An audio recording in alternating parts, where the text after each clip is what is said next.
you ready?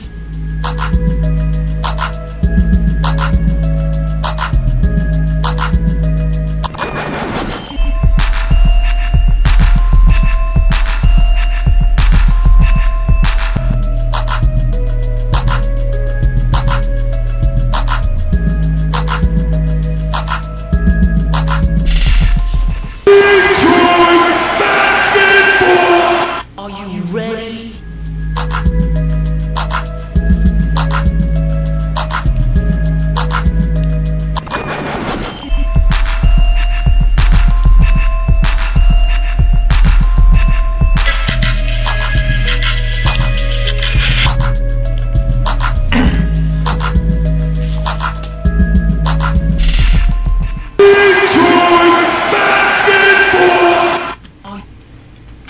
Alright, there we go. How's it going, peeps? Audio good? Can you guys hear me?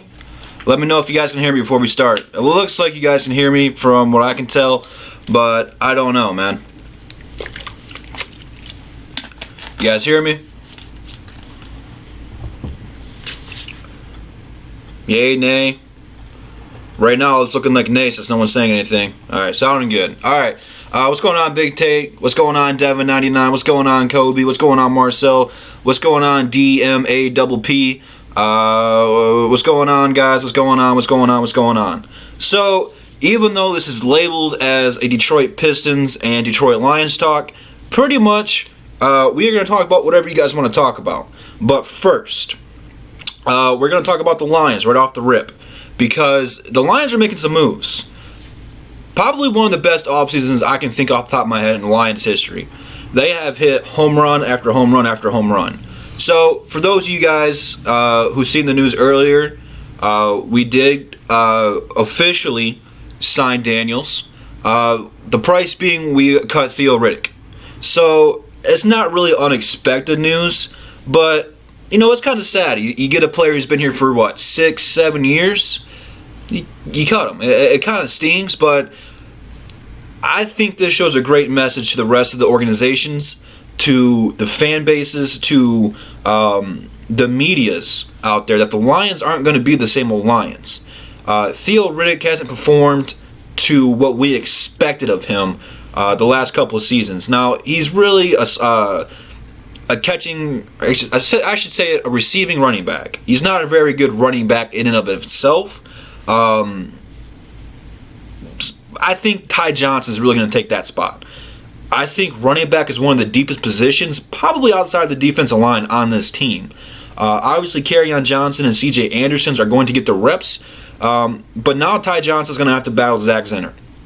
And that's going to be a very interesting matchup come the rest of the training camp and preseason, because they're really fighting for the same spot. You know, Zenner's been here for a few years. I feel like he hasn't got the opportunity that he needs, but I don't know how good Zenner's going to be. I love Zenner. I love his attitude. The small guy who thinks he can plow people over. We might keep both of them. I'm not sure. Obviously, Ty is going to make it, because from what I have heard about Ty, this guy is unbelievable. A faster Theo Riddick that can run upfield.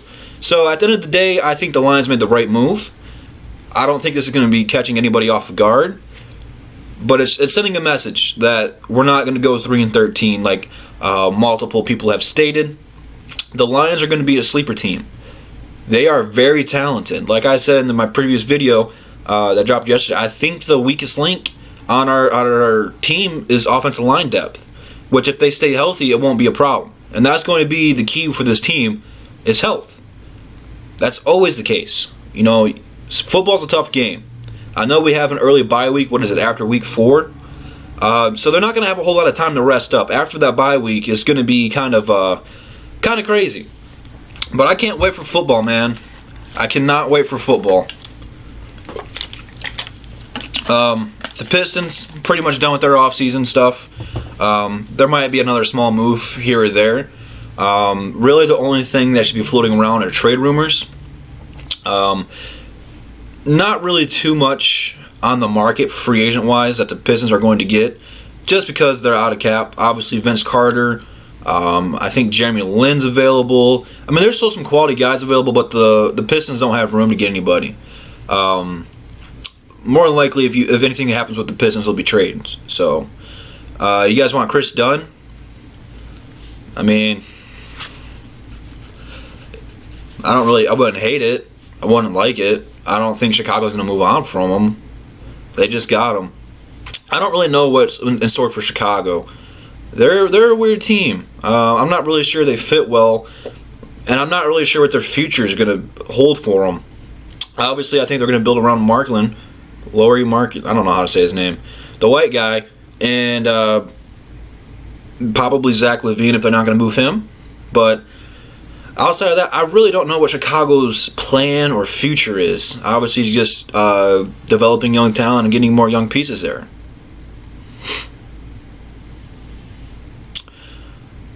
Should Derrick Rose be a lower overall than Zion? No, he should not be.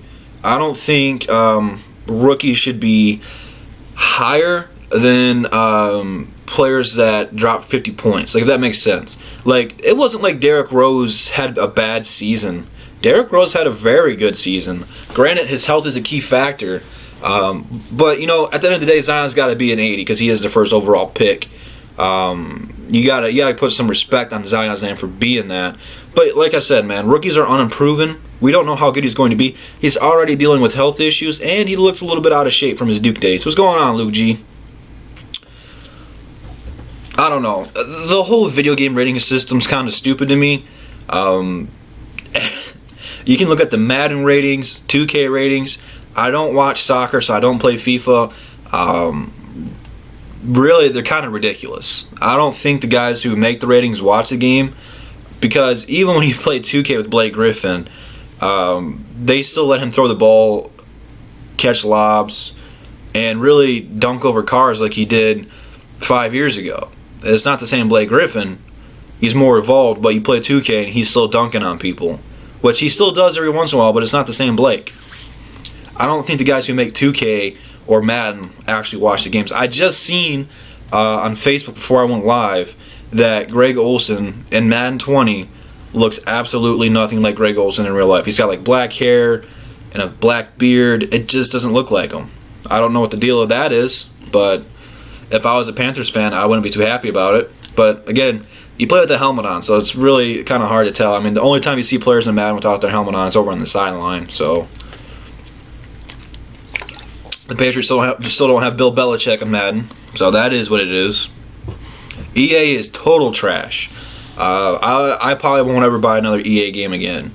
I think EA has just really gone in the money grab system. Not that 2K is much better in that regard, but dude, I was so frustrated with Madden last year.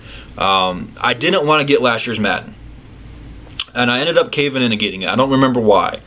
I think I just wanted an updated roster or whatever. But dude, they made the middle linebackers overpowered in that game, where you couldn't throw across the middle of the field without them jumping 10, 15 feet in the air and blocking it down. And I said after that, I'm not getting another Madden game for a long time. I think that my career mode was trash. I don't want to play as somebody else.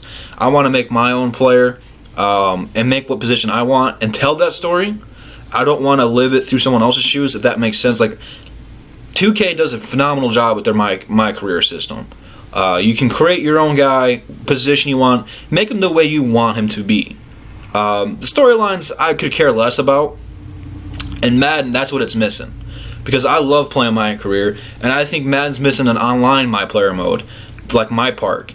They need to do something like a Backstreet Football. Remember those games, if that's what it was called, from the early 2000 PlayStation 2 games, where you just go out there and you balled in alleyways, high school fields, NFL players. I know Chad Ochocinco was on the cover of it, and you go out there, you just play football in someone's backyard.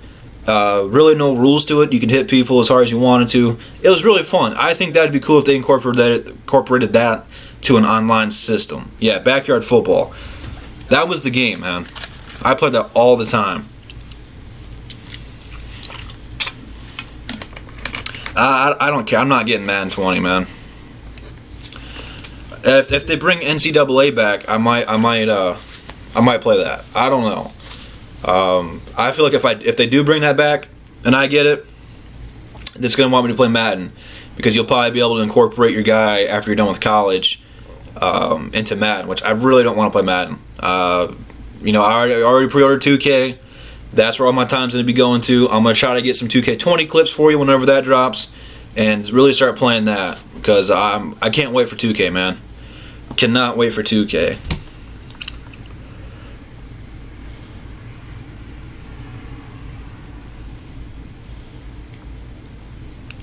I'm not really too concerned about the Lions' ratings as much as the gameplay.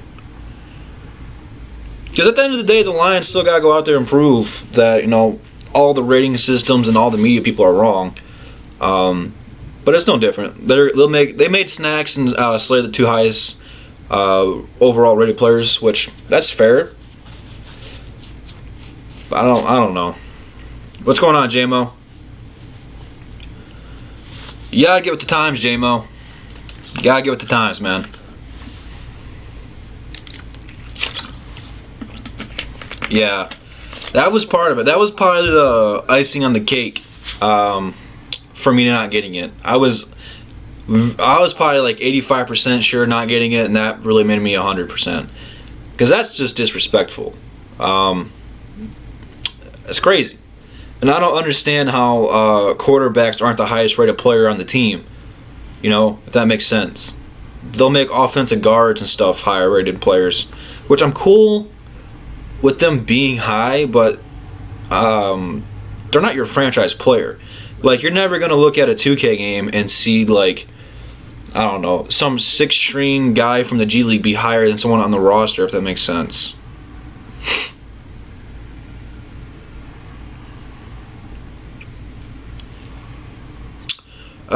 It's going to be tough, Kobe. We're going to play some very good running football teams. It depends week 2 if Melvin Gordon's still holding out or not. But it's going to be hell for other teams to run against. You just put 2 big boys, probably some of the best. Snacks is probably the best run stopper. Daniels is up there. Those are some big boys.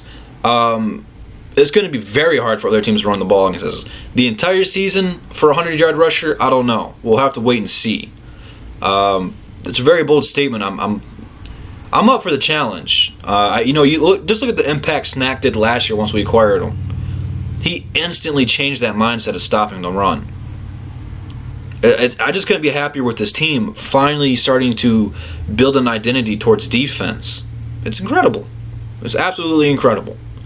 No one thought the Lions would do this well off-season. Now they still have to, let the play do the talking now. Hold on. Baker Mayfield is rated higher than Stafford and Kirk Cousins. Wow. Wow. That's crazy. Wow. Really? Did Baker even put up better numbers than Stafford last year? No, I'm not trying to knock Baker. Baker's my dude. I'm rooting for Baker. He is hilarious. He cracks me up. But that's kind of disrespectful, man. Oh, yeah, one more linebacker and probably another good corner. If anyone waves a corner that's somewhat decent, I want them. You can never have too much help in the secondary. I think we've been banged up on the corner a lot the last couple seasons.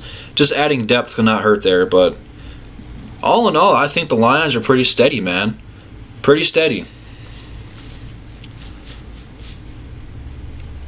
Yeah, they are hyping them up a little too much. Showing plays of Baker throwing routine passes to Odell, making a big deal about it. The Browns have a legit chance of making the playoffs and winning their division. Obviously, it's not going to be easy. Pittsburgh feels like they got better by losing AB and Le'Veon Bell and leaving that distraction behind them. Is it going to work? I don't know. Is Juju a number 1 receiver? He's got the talent. But it might be a rough first year for him being the number 1 guy. It just depends what Big Ben you're going to get. I think Pittsburgh needs to focus on getting that defense back, but not to overlook Baltimore. Baltimore defense was very tough last year. Once they brought in Lamar Jackson, almost ran 300 yards per game. Obviously, Lamar's going to have to learn how to throw the ball, and that's going to be the key in his development. I don't know how you can be a quarterback and not throw the ball somewhat decent, but he rarely threw the ball. Cleveland is very talented on both sides of the ball. I think in the years to come, it's going to be a battle in their division between LeVar Jackson and Baker Mayfield. It's going to be fun to watch.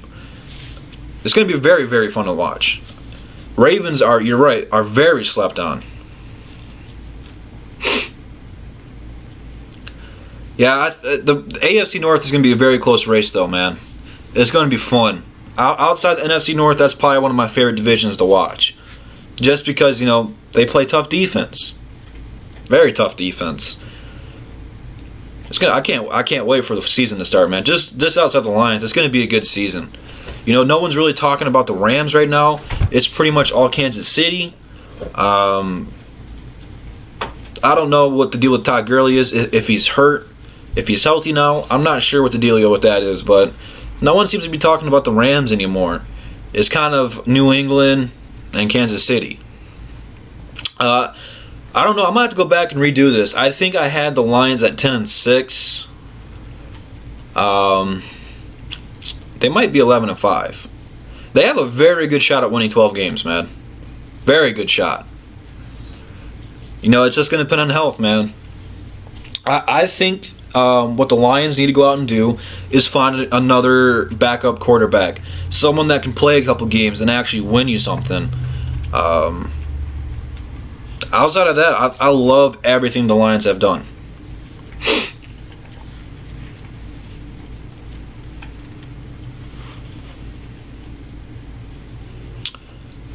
Who do you got winning the division over them?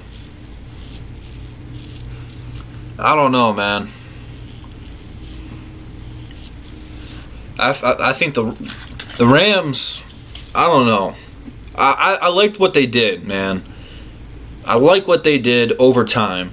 They were always so close and finally broke through last season. Virtually signing and trading for everyone last season. It was kind of crazy to get all that new. But I like Wade Phillips, but his defense got tore up against Brady. Brady just slowly picked them apart and they couldn't get New England off the field.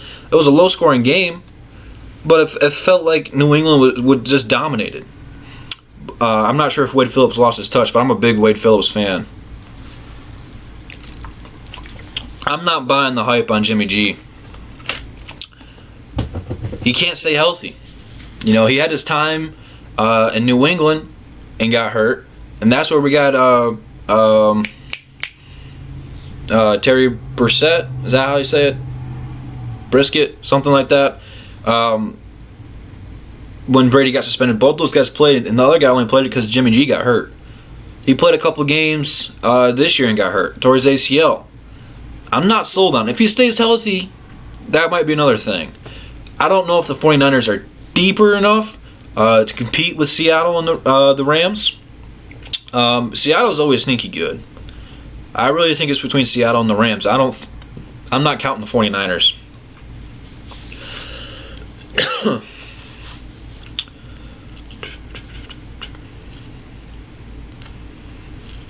Yeah, I think Goff is going to be a system QB. He probably shouldn't leave that system.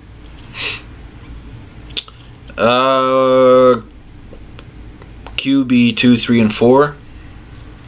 It probably depends on if Jamal Agnew's development. I really think they're going to play Agnew as just a kick returner, punt returner guy. He's really good at it. There you go. Look at J-Mo. I forgot all about Awari. I'm still terrible with names. But yeah, Coleman's going to be the guy in the slot.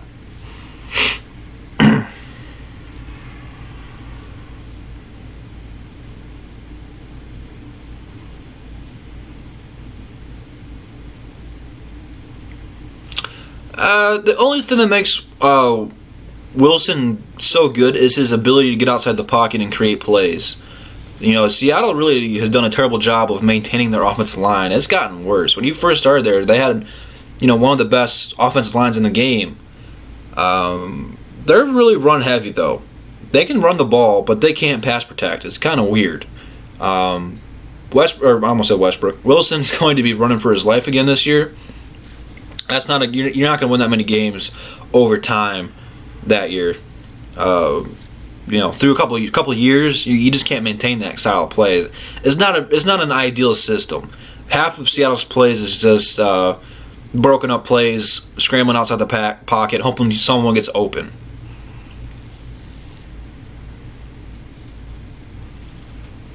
Yeah, I heard Ty Johnson's very fast. I've heard nothing but good things for Ty Johnson. I can't wait, man. I can't wait. I haven't heard a single knock on the Lions in training camp.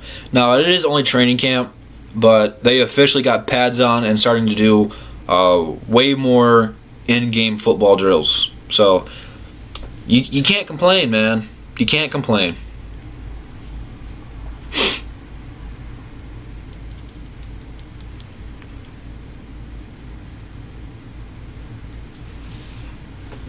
Health is a key factor for not just football or basketball, but for all sports. I'm more concerned about health for the Pistons than I am the Lions. The Lions have done a very good job of adding depth for that sole purpose. Probably should work on the offensive line a little bit more. But yeah, for the Pistons' sake, if Blake Griffin goes down, we're in trouble. Absolutely no doubt about it. Yeah, Kerryon's going to have an explosive year. A very good breakout year. So for fantasy-wise, he might fall. So you guys might want to seriously consider taking him in the 4th round, 5th round. I'm sure he'll still be up there. But Bevel is the king at developing a run-heavy offense. He did it in Minnesota with Brett Favre and Adrian Peterson and really kind of changed the style of Brett Favre. They didn't have to throw the ball 50 times a day to win a game. And they still did every once in a while, because Brett Favre still had a lot to prove. But it was really more AP centric. It's how we got AP in the league. Seattle, look at what they just did last season without Marshawn Lynch. He had Marshawn Lynch, and they were one of the best running teams in the league. He's going to make Kerryon the vocal point of our offense and really set up that play-action pass. Probably we'll see a couple flea flickers this year because they're going to run it down their throat. We got a very good running back core who are all different. All in all, if you combine them all, you have a superstar running back. You got guys who can break tackles and fight for extra yards. You got guys who can catch the ball and make something happen after they catch it. You got some power running backs and Zinner and C.J. Anderson who are just going to plow ahead and get the dirty yards. It's going to be a very, very fun year to watch the Lions run the ball. Yeah, Sean, 97.1's a joke, man. Absolute joke. Unless they're winning games, they're not going to talk positive about them. I've kind of given up hope on that. It doesn't matter what the Lions or the Pistons do. They don't care. They don't like them. The only positive feedback I hear from 97.1 is the Red Wings. Even when they were bad, like really bad, a couple years ago, they still talked positive about them. And I don't get it. Just because they have the most championships in Detroit, I don't get it. Obviously, the Wings still have a higher future. Obviously, just bringing in Steve Yzerman, that's huge for them.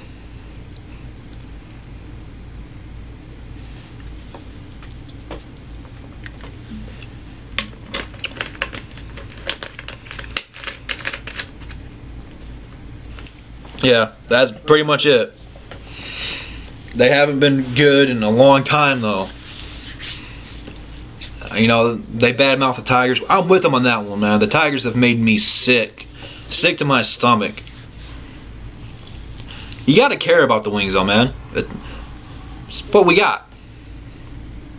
They said that the Red Wing logo is one of the most recognizable logos, not just in Michigan, not just in America, but across the globe. They helped put Detroit City back on the map. They were the bright spot for Detroit sports for a very long time. That record of going to the playoffs for 20-some years, it's insane. Absolutely insane. Yeah, I'm not watching the Tigers. I'm not going to Comerica Park for the Tigers until Avila's out. And I said the exact same thing about Brad Ausmus. And I have not watched a game since we had Brad Ausmus. I just couldn't. They completely destroyed this team, dude.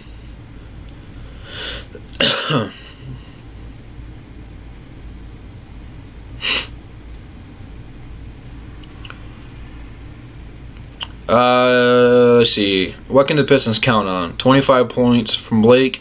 True. Drummond owning of the glass. True. Pistons having a top 3-point defense. Yeah, I think the defense with the Pistons is going to get better over time. I'd really like to work on the penetration defense, giggity. That was really our problem defensively last year. And you're right. We'll have a deeper bench. Deeper bench. I'll be sure to check that out, Big Take. Can't wait to check it out. Yeah, the Lions have a good shot at doing it. Absolutely.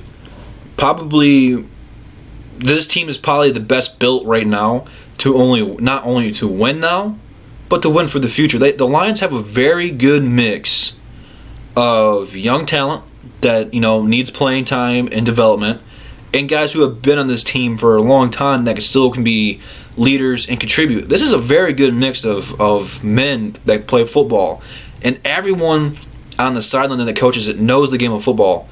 Patricia, is a very intelligent football guy. How well can he teach it? It's time for him to show what he's all about. This is a very big opportunity for the Detroit Lions to not only silence local media, but everyone across the globe, and put some respect on their name and really show that they're not the same old Lions.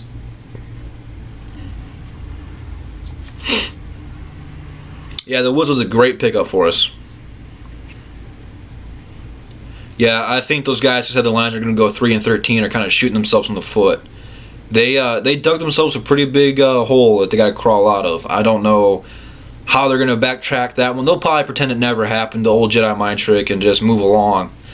But that's very disrespectful.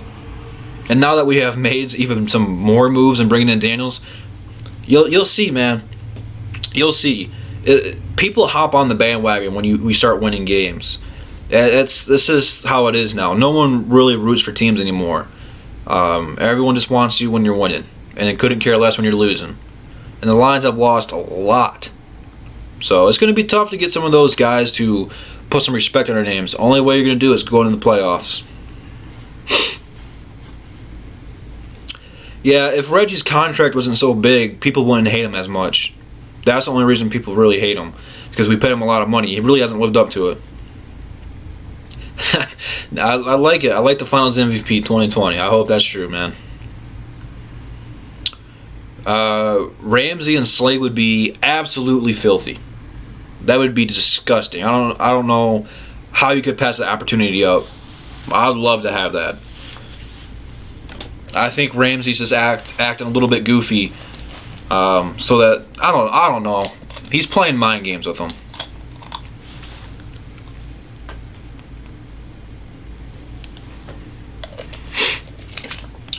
Yeah, I was hoping we would have kept Paul. I'm not sure what we're going to do with him. He'll probably play a little bit of, probably a lot of G League this year. Ford Field's always rocking, man. I mean, you look back to last season, week 1, very first play, pick 6. That was deafening. It was loud just hearing on TV. We're so hungry for the Lions to be good. We just never have seen it. Even with Barry Sanders teams in the early, late 90s, all they had was Barry. And that was kind of the hope, like, we might not be good, but we got Barry. Now, we're talented. I don't know if we have one sole superstar. You don't have that guy that's going to be the face of the franchise. Snacks and Slay, very talented. Some of the best players in the league. But they're not really like the guys. You're not going to see them on the spotlight on Sunday Night Football when they do that little intro or whatever. They won't put Stafford on there. They don't like Stafford. So I don't really know if we have that guy yet. We don't really need them. We don't really need that guy, though, man. They just need to play together, buy in, and have that Detroit versus everyone mentality where you can't let anyone come to Ford Field and win easily. If they're going to win, they're going to have to work for it. They're going to have to earn it. Ford Field needs to be the toughest place to go and play. Like when the team looks at the schedule, it's like, who we got next week? And they say, you're at Detroit. They need to go, crap. And kind of have that deflation that it's going to be tough. It's not going to be pretty to come in here and win. And I think that the Lions have done a pretty good job protecting home field over the last couple of years. Detroit fans, I should say Lions fans, are some of the most passionate and just hungry for something, man. They want a team they can get behind and root for. That's why it always sells out. Even when they go 0-16, we're always there and we're rooting for them. Yeah, I just need one playoff win, man. Chicago, obviously Chicago. Whenever you win the division title, you're going to be the guy that everyone's aiming for. I'm not sold on Kirk Cousins in Minnesota. I was very disappointed in him last season, having all of those weapons. But here's the thing, man. Here's the thing I come to realize about Kirk Cousins. He does not do well when the lights shine bright on him. So he goes to Minnesota last year, and it was really a Super Bowl or bust. And it was a bust, a big bust. Obviously, Case Keenum did a lot more with this team. So I think now that everyone's kind of forgotten about Minnesota, Kirk Cousins is probably going to have a little nice year. Obviously, they're going to be healthy on defense. Minnesota, they'll be in the race. I don't think they're going to pull through. Really, I think it's between Chicago and Detroit. Aaron Rodgers just can't stay healthy, and the Packers really didn't do much to improve. Yeah, Kenny, man, he's something. He's absolutely something, man. I heard he's got a 94 spectacular catch and Madden rating, and I stand firm by that. He is very good, talented player. Yeah, but that's what made them unique. Was the Pistons were together one superstar. I mean, that if you put all those players together, that's a talented dude. They bought in and played together. They bought into the system. They got into the Detroit mentality. And you talk to Chauncey and Ben, and that's really what they talk about. The city helped made them go into that blue collar work style, and it really worked. They're very underrated. What was the? I think when we had Golden Tate, that trio. It was them, the Rams. I want to say someone else who were all on pace for 1,000 yards. That's incredible. I wouldn't be surprised if they had 15 apiece. Although I don't know. I'm not sure how much we're gonna throw the ball like that, though. I'm not sure about that.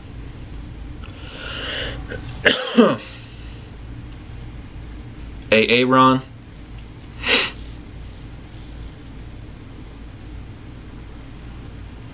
Yeah, the offensive line's gonna be good if it stays healthy. But that's the key factor with the O line. It's just the health issues.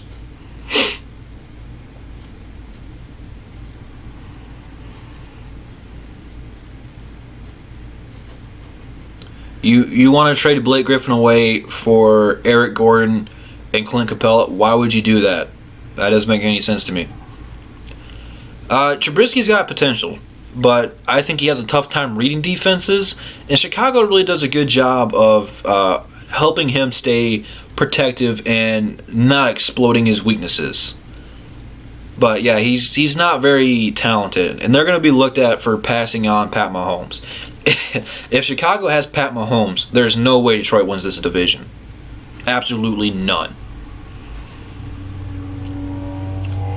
You talking just for Detroit or just in the NFL in general?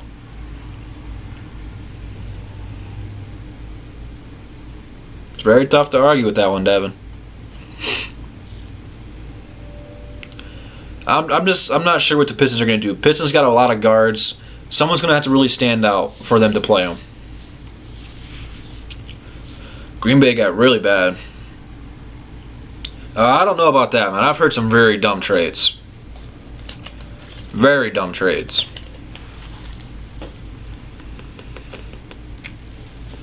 Yeah, this is probably one of the most talented Detroit Lions teams that we've ever seen. And I'm here for it, man. I couldn't have been happier with this whole entire offseason.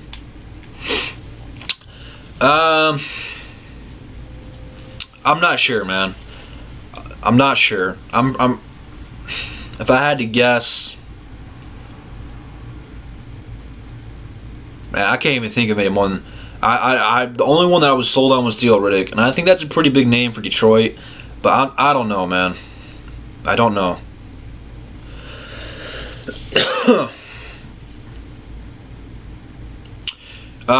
T.J. Hawkinson and Jesse James, the New Age Outlaws, are going to be very phenomenal together. Obviously, very good run blockers. And this goal line set's going to be very nasty. They're going to do a great job disguising the run and the play action pass on the goal line. Obviously, one guy's going to be out there to get reception yards. Other guys will be the one catching the touchdowns in the end zone. They're going to work very well together. I wouldn't have a problem trading Ashawn, but like you said, man, you gotta have someone young and ready to go. It's gonna be hard for a tight end to win Rookie of the Year. I'm not really sure. Depending on how well Murray plays over in Arizona, he's probably gonna be one of the favorites to win it.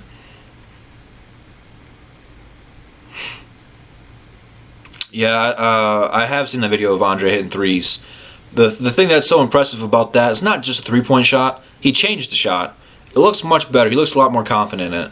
But his handles are what really stood out to me. That can help your game so much more. Because now he's able to take people off the dribble and create his own shot and really attack. It's something different. And you can help him in the post, on the perimeter, just whatever. The thing you got to take that with a grain of salt with, not every one of those guys are NBA players. Some of those guys are celebrities and some street ballers. It's not really NBA talent. So it's kind of hard to justify it. But, he's still hitting open shots from NBA range. So that's not a bad sign. But yeah, I like the handles. I liked everything I've seen from him. He improves something every year. So I don't know why people hate on Drummond. It's not Drummond's fault that we're not good. What's going on, Alan? Man, I'm thirsty, bro.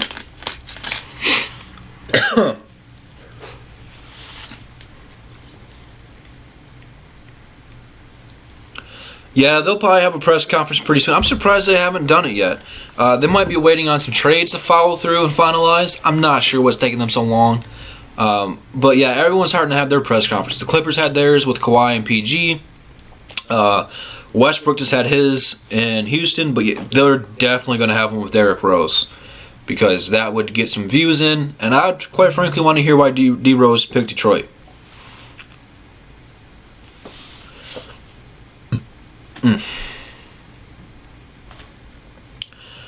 I had someone send it to me on Twitter, but you can look up Andre Drummond. I want to say Miami Pro League and find it. But I had someone send it to me on Twitter. I didn't watch it on YouTube.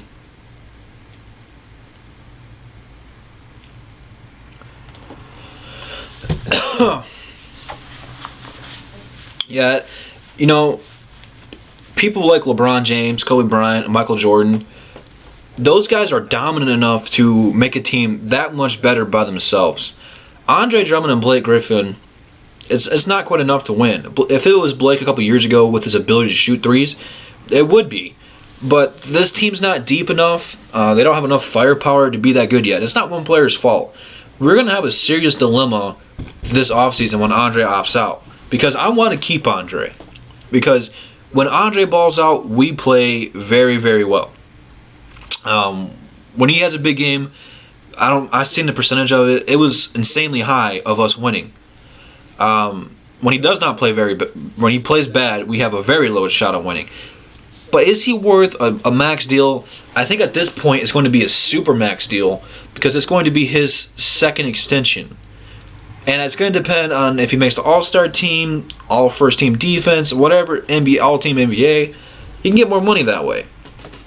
I just don't know if we want to waste all that money on that guy. I don't know. It's gonna be a weird offseason next year for the Pistons. Dabin hit it right on the nose, man. Right on the nose. I don't know if I give him a Supermax, but that's Tom Gorse's dude. Tom Gorse is going to want to Supermax him. Now, if that's right or wrong, I don't know. But that is, do you know who Tom Gorse is, man? He's in the Bahamas right now, pounding some drinks. So,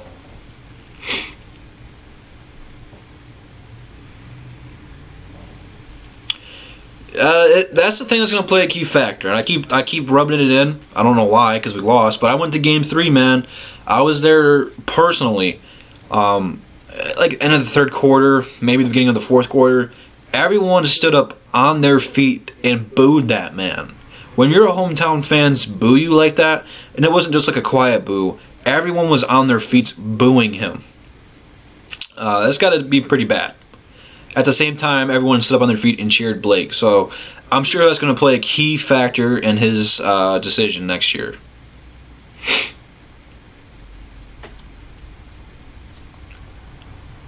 Yeah, it's very questionable, man. That's a lot of money. And if he opts out, I'm not sure with the Tony Snell signing, but we would have had roughly $70 million to spend. So, I mean, depending on what that's going to cause, you're not going to have much money to spend, if that makes sense. That's a very real... We might sign and trade him. Very well might sign and trade him. Obviously, Boston's going to want him.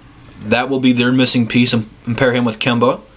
I'm trying to think. And it's going to depend next season on who goes where. But there will be a market for Andre Drummond's talent. There are plenty of teams who would be aching to have him. Obviously, Golden State would be interested in him. Having him and Steph Curry and Klay Thompson. Would they have enough money for him? I don't know. But if he goes there, it's a wrap. But there are several teams who would love to have Andre Drummond and would be willing to trade for him. And give up some, maybe a couple first. I'm not sure what the market for him is. But I know Boston would heavily pursue Andre Drummond if he is available. I don't know. I know they're close buddies and all. But I think for Andre's sake, he needs a different point guard. He needs a pass-first point guard to be effective in the pick and roll. Drummond doesn't need a scoring point guard. And with Kemba, it's perfect because Kemba can do both. Kemba needs a center. It would be a perfect matchup for both of them. They would thrive and have career years. And I think, didn't Drummond play for Boston in college? I don't remember where he went. I want to say UConn.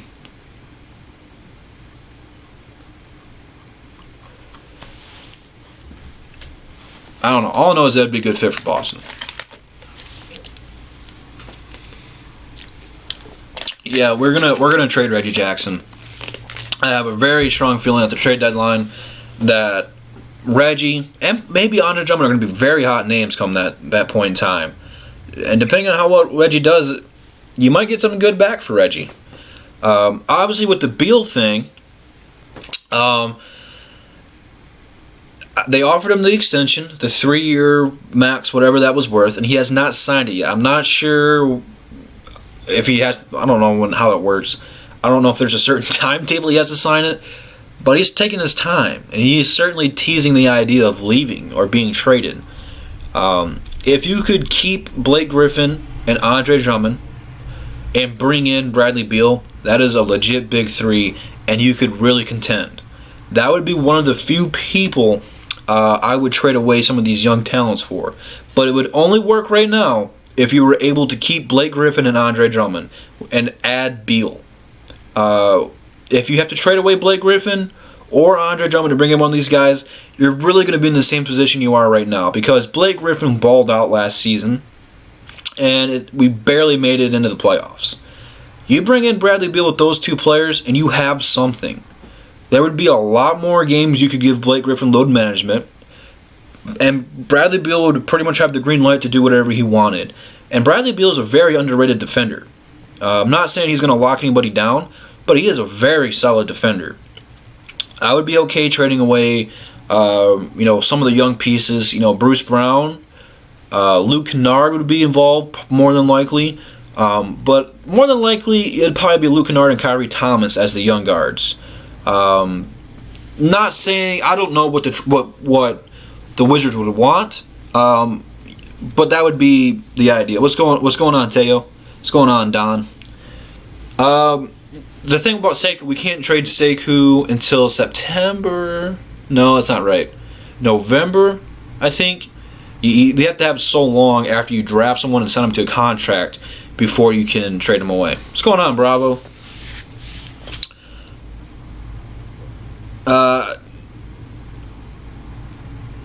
I don't want DeRozan. K-Love, I don't know if that you'd have to give up away Blake Griffin or Andre. But I don't think Cleveland's going to trade K-Love, and I don't want DeRozan here at all. Rose is going to be good for 60 games. You can pretty much cash that one in. How much more can he go than that? I don't know. I honestly do not know. But I think right now, for the Pistons, they have some young guys that can play point guard. You know, Bruce Brown and Shaviv have flirted with it in the summer league. How is that going to translate to real NBA talent? We have yet to be seen. But there's some guys who can step up and fill for D Rose when he does get hurt, or when they want to take him out for load management. They brought in Tim Frazier to be that third string guy. So I don't know. D Rose is better than Reggie. I don't think anyone's going to deny that. But I think there's less pressure on him to coming off the bench. And plus, he's got a lot more opportunity coming off the bench. He's going to have the ball in his hand. He doesn't have to give it to Blake. He doesn't have to give it to Drummond. He can do pretty much however he wants. He's going to run that second unit for us and be a leader. It's a great pickup for him. God, I hope not. I do not want DeRozan. Well, let me say this, okay? If you have to pay him anywhere near the max deal, it's a bad move. Because this guy cannot shoot, and he's not clutch. I don't want DeRozan here at all.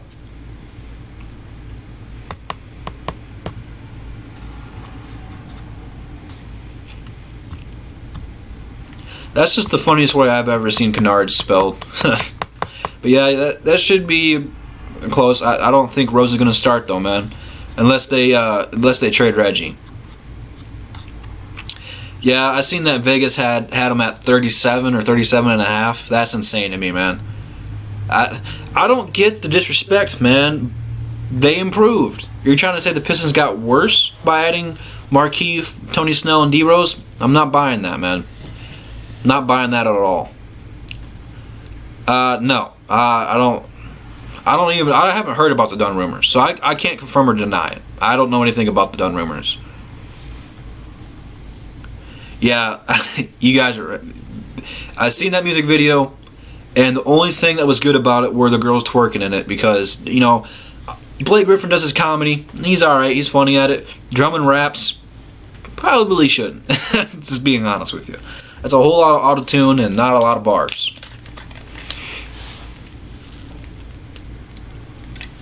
The thing about Andre and blocking shots is he feels a lot of pressure on it because his guards do not play defense. They let everyone walk in and into the paint.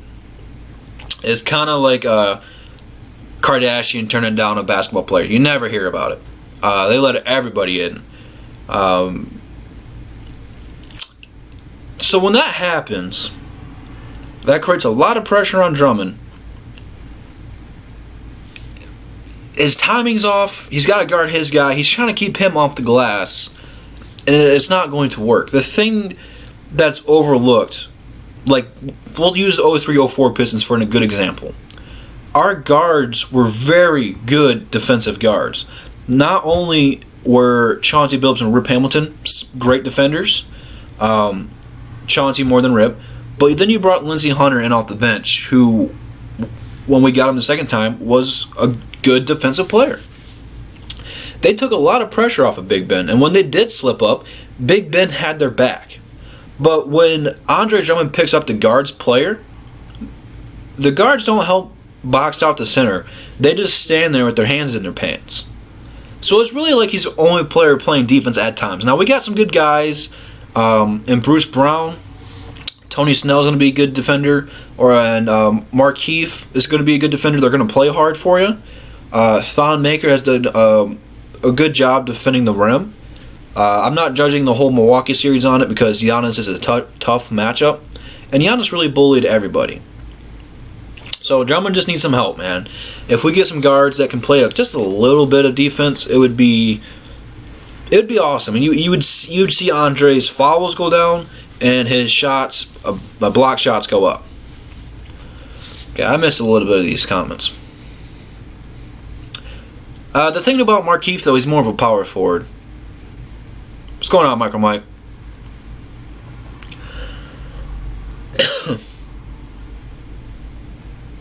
Yeah, we did a very good job adding depth for Drummond.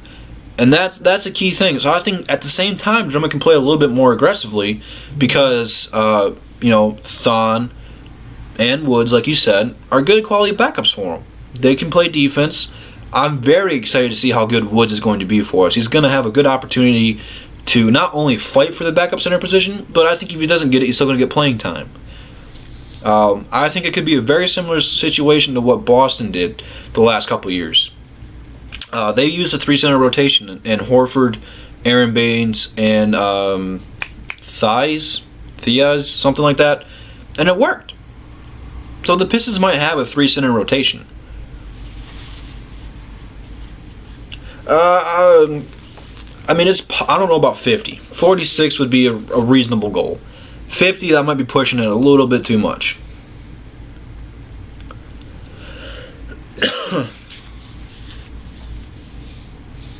Oh, here we go. Don's got his trading people away again, man. Yeah, the Pistons are gonna have a serious tough time of bringing some jerseys back. I would say get rid of the chrome and the Motor City jerseys and bring back the red and the teal jerseys. Have some cool throwbacks.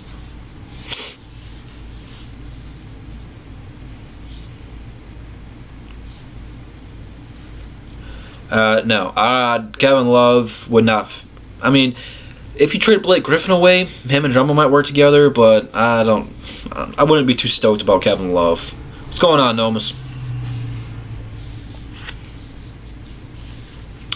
That is not true. He's adding more skills every day. You can look at the handles. He's improved his handles. That's another skill set. Drummond needs to get a little bit more skills in the post, and he can still do it. He's only 25 and can still improve his game. People like the small Isaiah Thomas, they improved. It took him a long time to get good, and he eventually did. People thought he wouldn't get better, and he did. Now, you never want to say someone's not going to evolve, because Blake Griffin's 30, 31 now. I think he's 30. And this was his best career year. He got better. He got more skilled.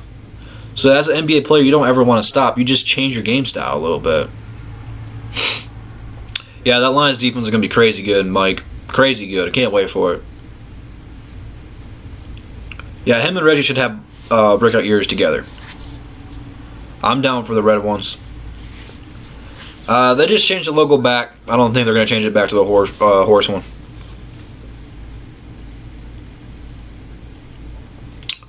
So then you're going to have Kevin Love, Blake Griffin, and Andre Drummond, and that ain't going to work, bravo.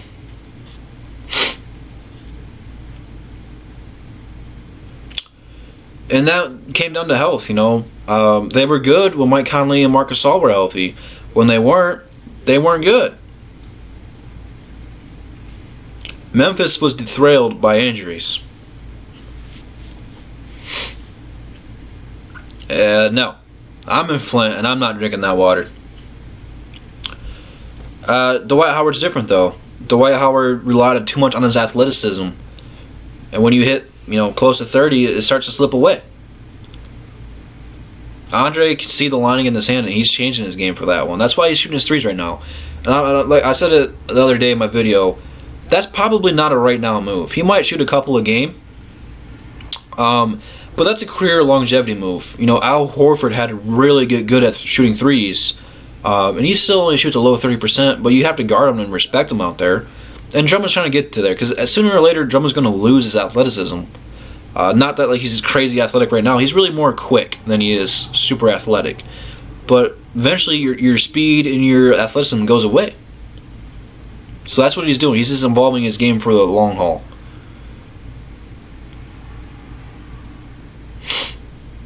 What's going on, guys? What's going on? Yeah, Lou Will would be perfect for us. That's why the Clippers are going to be so good, because they got so much talent. They're so deep. Lou Will's a beast. No, I'm not trying to get Kevin Love. I'm not going on my way to bring him in here. I don't have a problem bringing in a different facet to his game. Now, would I like to see him develop more post moves and a mid-range jump shot first? Yeah, absolutely. But as long as he's adding and involving his game, I don't have a problem with it. Of course, I want to see him be dominant in the post. I want to see him shoot that mid-range, that 15, 20-foot shot. I don't know why he's not working on it. If he is, I don't know. He hasn't posted videos because it's nothing flashy. But yeah, he needs that post move. Absolutely needs that go-to post move. He really just needs confidence in that jump hook.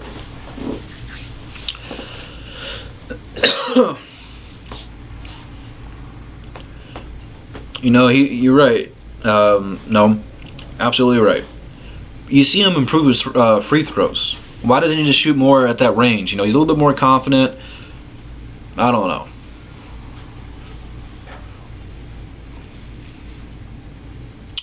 I don't care if he adds the three-point shot, but I don't care if he adds the mid-range. Obviously, I want them both.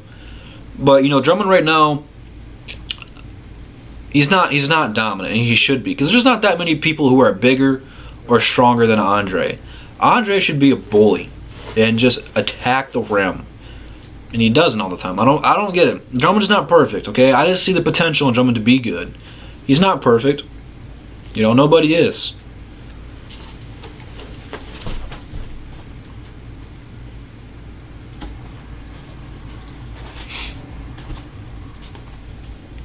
Yeah, Seiko's probably the best young player right now, well, at least skill-wise.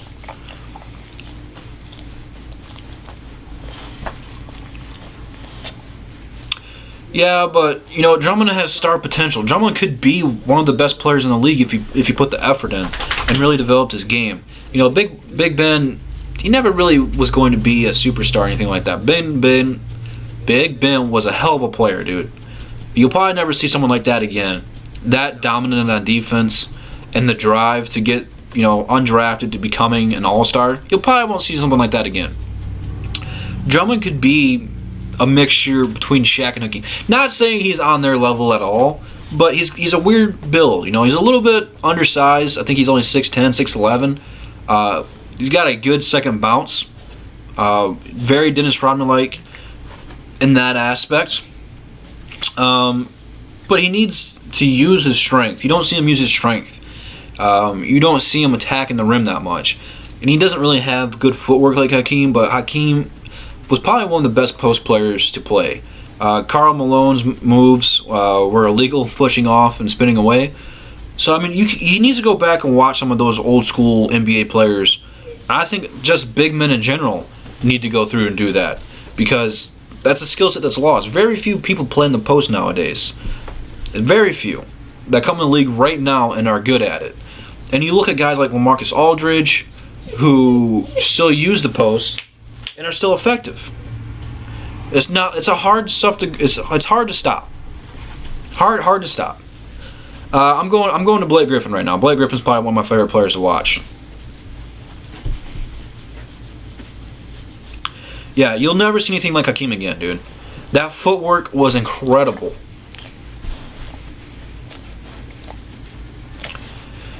Yeah, but at the same time, would you rather have a guy like Al Horford? Well, I don't know why I keep using Al Horford, but he only scores about 13 points a game. Would you rather have a guy who has 13 points a game and spaces the floor, or a guy who can average 20-25 in the post? Give me the 20-25 guy and create matchups all day long. Tough matchups across the board, because there's not that many guys who are strong and big in the league. Everyone comes in and they're this big. Thon Maker, Bol are very skinny guys, and those are the more guys that are coming in the league right now. They're not really particularly great, like basketball shape. They're all twigs, man. They look like they weigh 180 pounds at that. You don't see guys coming in the league and dominate anymore. They're all more skilled. It takes some time. Like Giannis was a work in progress build to be this dominant. You don't see anyone come in like LeBron James or Shaq and dominate anymore. And that's really what the league's missing.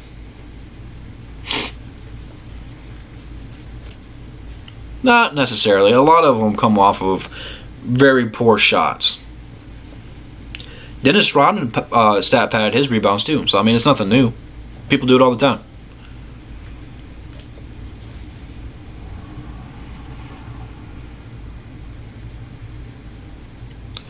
Yeah, I don't know how that one year Horford made the All-Star team over Drummond. But is he going to dominate right now? That's the real question.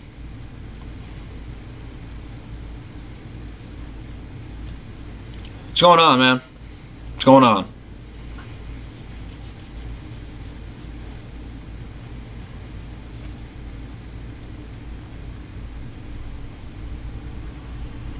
It's also a different time. You know, people don't really look at rebounds unless you're going for triple doubles. They don't really look at rebounds the same. It's tough. It's very tough to get, what do you have, 16 rebounds a game?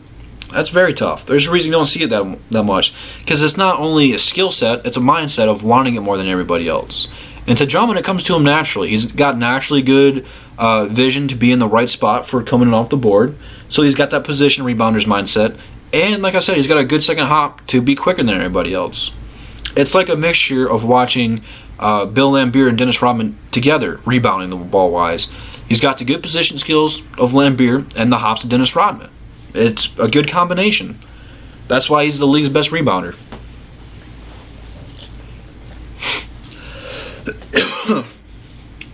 They'll make the playoffs. I'm not worried about it.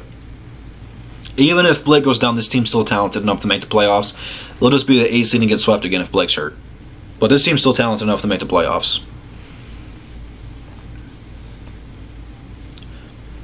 The Pistons are closer to being good than being bad. You know, they're just a piece away from being really good. And like I said, bringing a guy like Bradley Beal, somewhere along those lines, to help get this team over the hump would be huge.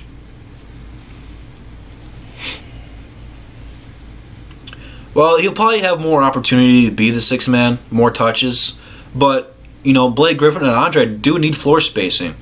And really the thing with Luke is his confidence. He has no confidence in himself. He doesn't want to step on anybody's toes. I don't know. The Pistons got a lot of question marks on who's going to be starting at the 2 guard. They got some question marks about who's starting at the 3.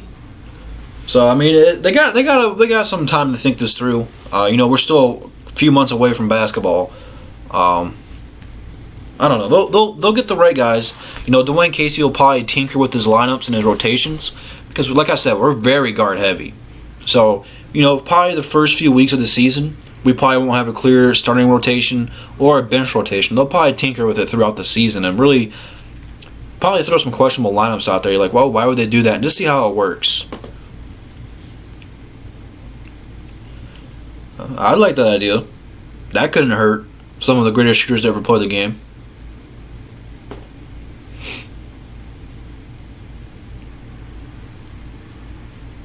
Well, I'm not making excuses for. I'm not making excuses. The Lions should very well make the playoffs. They're very talented, very deep.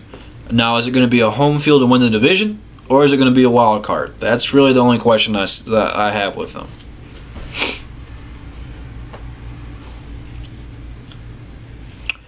Luke Kennard should be the surprise player. You know, outside Detroit, not too many people are going to really recognize him.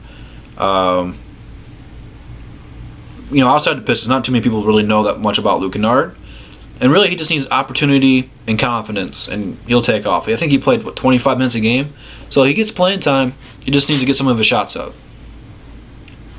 Oh, okay, I got you, Benjamin.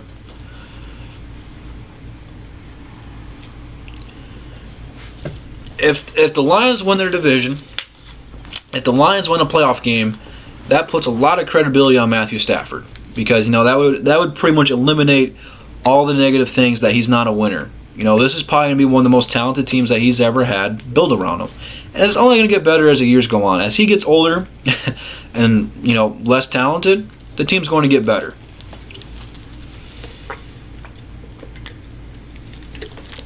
Oh, man.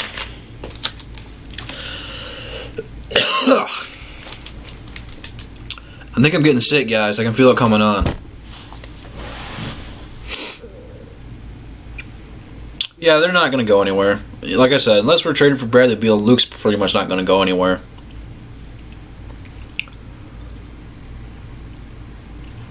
Yeah, you know, Don, I know you really joke a lot and you come in here and have fun, but you're right on with these. They do need to bring in some of these former not MVPs, what am I saying? Yikes. Former All-Stars and, you know, faces of the leagues to come in here and work with some of these young guys. Oh, I'd appreciate that, man. I appreciate that.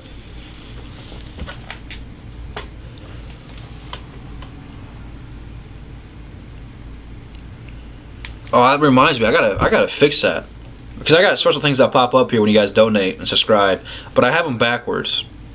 I think. I don't know. I don't remember it. I was supposed to change it before I went live today, and I've been crazy. I've been all over the place. Got a lot of stuff going on, so I don't think I changed it. But I think I have them backwards because there's two things that's supposed to pop up from when people subscribe and from when people do super chats. But I don't know. I did it a while ago. I don't even remember what they're supposed to be, but I think they're backwards. I don't remember.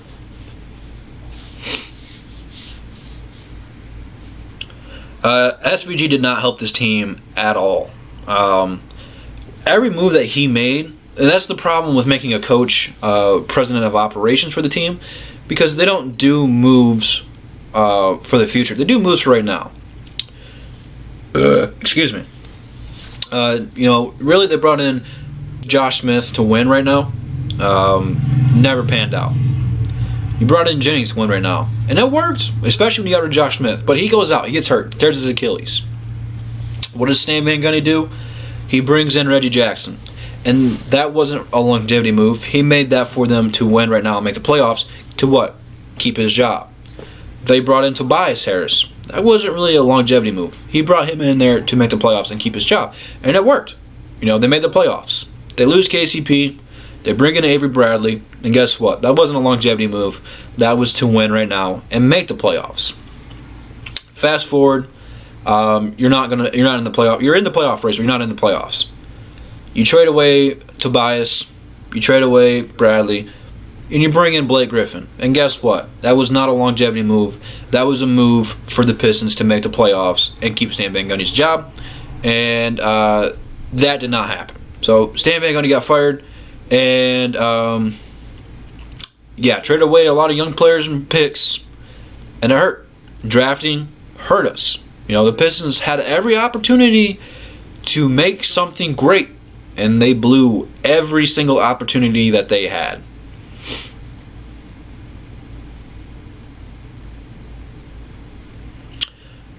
I just did it to represent the Lions. I got the AC on. So actually, it's not that hot.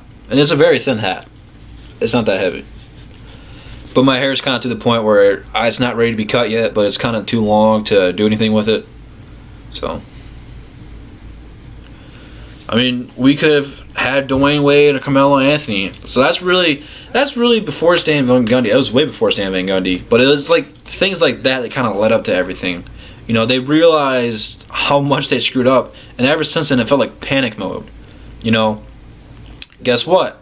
Trading for Allen Iverson wasn't a longevity move. That was something to make the playoffs and keep the Pistons relevant. Bringing in Tracy McGrady was not a longevity move. That was just to have people come in.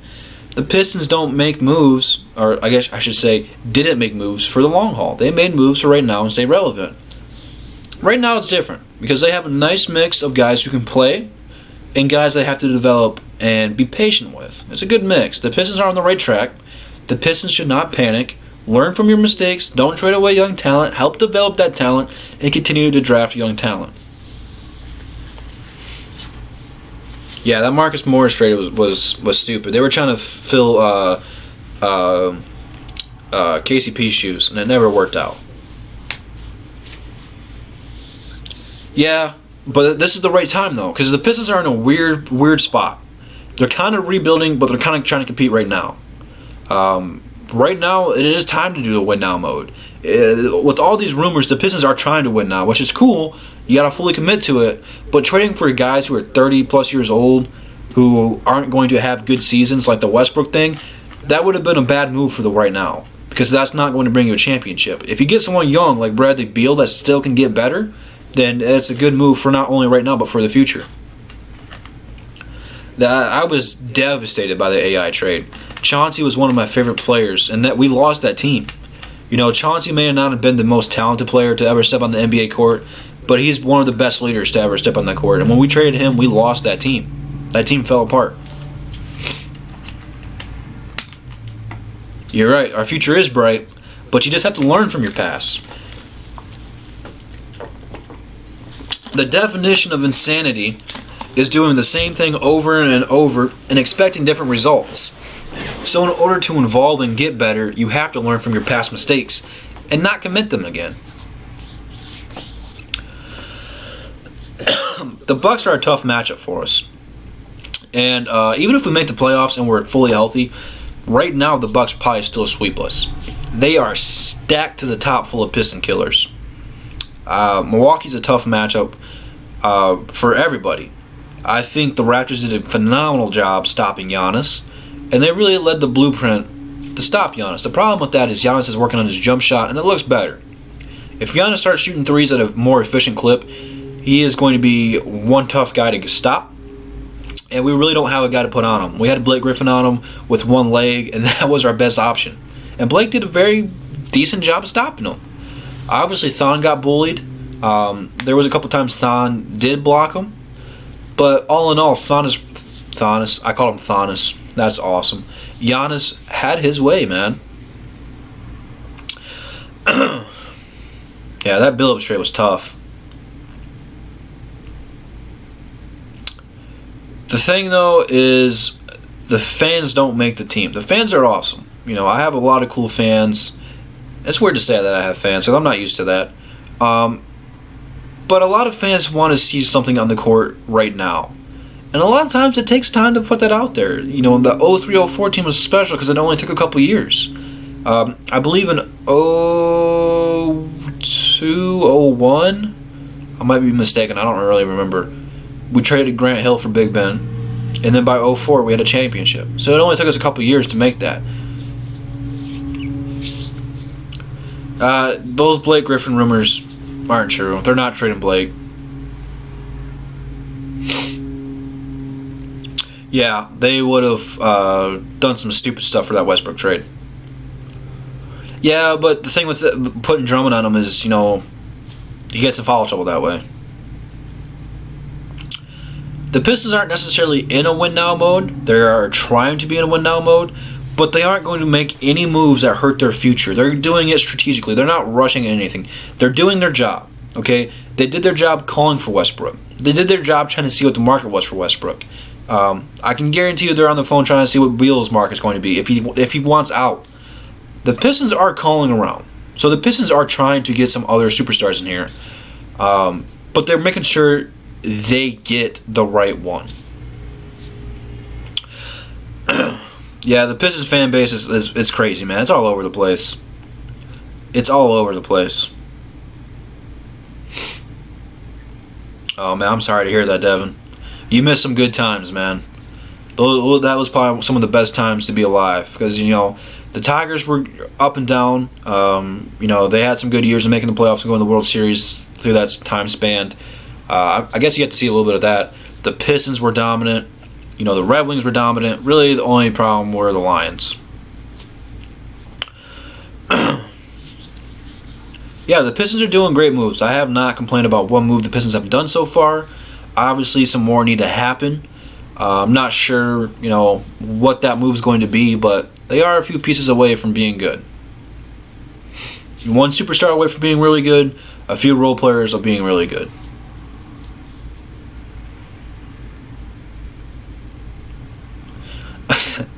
That's the best way to put it. The Lions were still the same old Lions.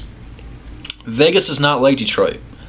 Well, I should take that back. They like Detroit in 04 because the Lakers were huge favorites to win that title. And Vegas probably made a lot of money off of that finals. Yeah, the Tigers, you probably won't see the Tigers win any more playoff games in a very long time. So, you're probably blessed to see that while you could. The Pistons and the Lions are the closest things you're going to see to someone winning a playoff game.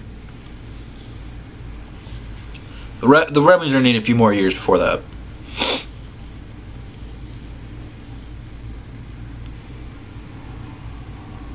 I can't wait for the Lions, man. It's going to be a fun year. Like I said, man, this is probably the most stoked and I guess I should say anxious and hyped I've been for a Lions season, man. It's crazy. It's just the energy and the vibe I'm getting from this team. It's different. Like, I've never felt this way about this team before, and it's balanced. Perfectly balanced as all things should be, as Thanos said. Really, the Rockets didn't really have to give up too much. They gave up Chris Paul, a couple picks maybe. I don't remember the deal. But like I said, it was a good trade for Houston, man. They got him reasonably. They didn't have to give up too much. They didn't have to give him an arm and a leg for it. Absolutely going to kill it, Mike. Can't wait, man. That's going to be a different Stafford. They're going to make Stafford more of a game manager. And when he does throw the ball, it's going to be play action passes, deep shot down the field, which is what he's good at. That's what the Lions. I almost said the Tigers. I'm all over the place. But yeah, Stafford needs to be that gunslinger. He's not that accurate quarterback. And that's really what Jim Bob Cooter and Lombardi tried to do, was kind of give him Breeze offense. Breeze is one of the most accurate quarterbacks I've ever seen. Stafford, not so much. Stafford's a gunslinger. He's more like Brett Favre. Probably one of the most deep, I don't know how to word it, the most accurate at throwing the deep range ball, maybe outside of Pat Mahomes. Pat Mahomes' arm is on a different level. But put some respect on Stafford's arm. He needs to be throwing the ball deep down the field, and really we'll be running the ball probably 60 to 40% of the time. Really going to be run-heavy offense. Going to be a different style of Stafford we're going to see here. Tigers are absolutely horrible. I hate talking about the Tigers because they broke my heart. Broke my heart. The defense has a realistic chance of being a top 5 defense. The offense has the opportunity to be a top 15 to 10 offense. I'm more confident in the defense than I am the offense, but that offense has a ton of weapons. But they're super young offense. Obviously, a lot of guys still have to prove themselves. Kerryon still has to prove that he's healthy. Obviously, we haven't seen T.J. Hawkinson in an NFL game yet.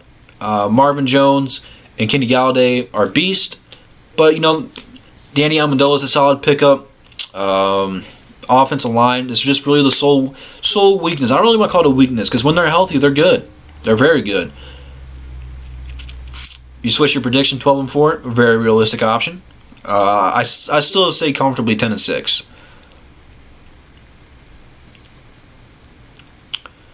Yeah, I don't want to think about that, no, because that is a dangerous thought. I lost my voice week 1. Week 1 last year was crazy. Probably the most up and down range of emotions that I have ever experienced. Very first play, I lost my voice screaming up. I jumped out of my chair, went crazy, and it was downhill after that one, dude. My brothers, I don't know if we still got him or not. He Snapchatted me when I was doing it. We're just recording me because I was livid, man.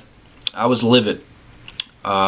If you have a season like that again, it is going to be complete utter chaos. It's going to be crazy, but it's not going to be. Yeah, I hope TJ's good, and I hope we keep Jesse James because I like my New Age Outlaws nickname for him. 10-6 is a safe bet. It's not really stretching it. It's a good record, but it's not really like a dominant team. But they could be a very good, solid team, We're going to be at Ford Field Friday. That's going to be dope. I got a chance to win a couple games. I'm doing a raffle to get some tickets to go to Ford Field this season, so hopefully I can get some of those. Because I've never actually been to Ford Field, now that I think about it. Never for a concert or anything. Ford Field is the one place I have yet to go to. I have been everywhere else and seen every other team, but I've never actually been to Ford Field, not even for a concert. So I'm trying to lose my my V card on that one.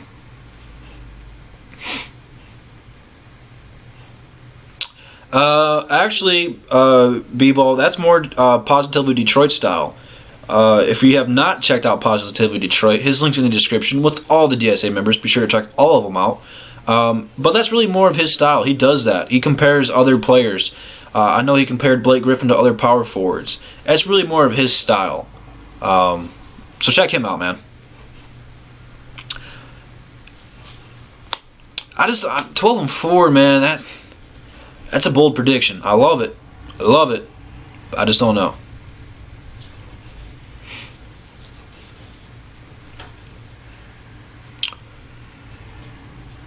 Yeah, you're right. The Lions are going to have to go out there and earn that record. They're going to have to beat some of these big teams, but they showed us last year that they can do it. Obviously, you beat New England. They won the Super Bowl. You had the formula that the New England used to beat the Rams in the Super Bowl. So the Lions are on the right track of beating these very good teams. They have the formula for it, and they have the drive to beat these teams. This franchise is tired of sucking. They want to win. When you want to win, you're going to win. It's just that mindset. And they flip the switch, and they're ready to rock and roll. Yeah, that he's going to question that one pretty heavily.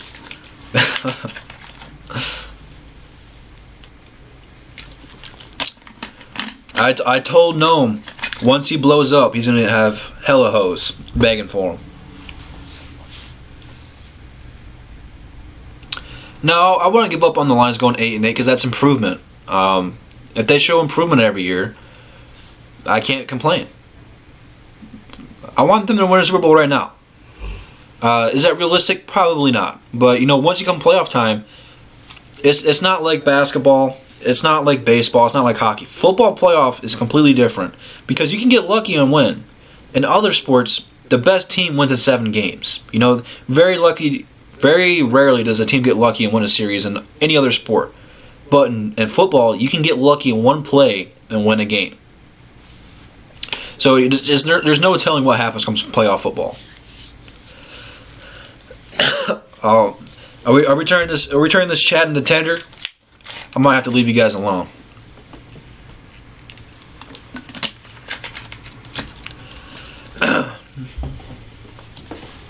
I can tell you this much, guys. Our record is going to be better than 3-13. I had almost bet my left testicle on it.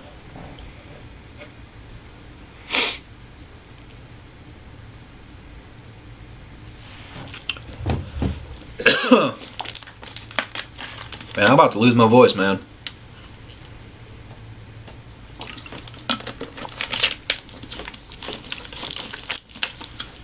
Oh, I gotta check Twitter right quick.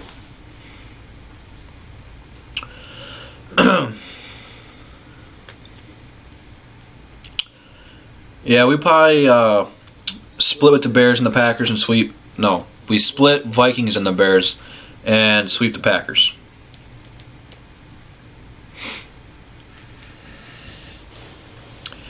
It's tough carrying the live stream by yourself, man. It's not easy.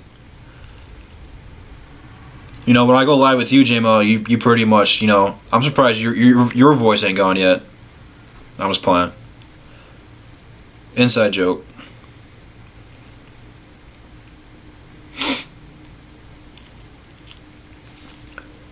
Oh man, you sent me a paragraph. You got to read that paragraph. Someone's gonna send a text as soon as I'm almost done and read it all. Yep. See, look at that.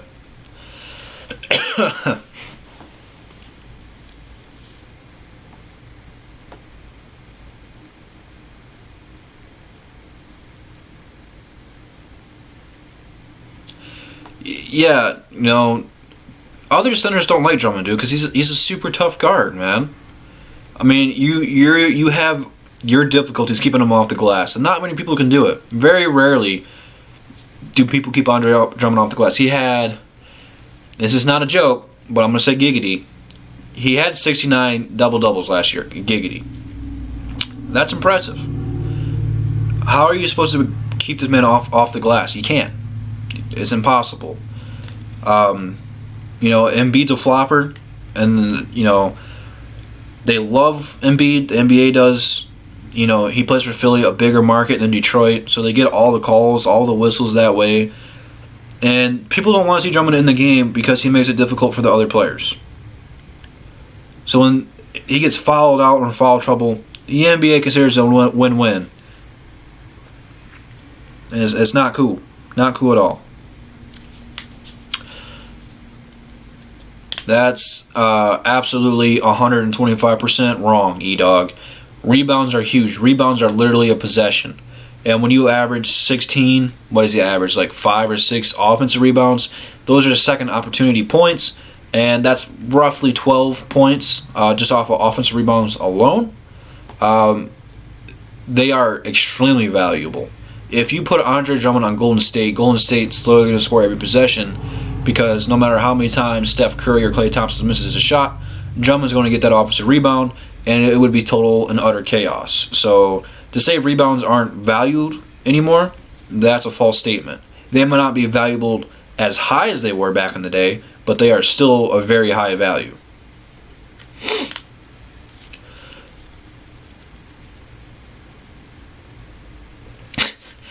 I mean, I don't like Aaron Rodgers as much as the next guy, but I'm getting tired of kind of.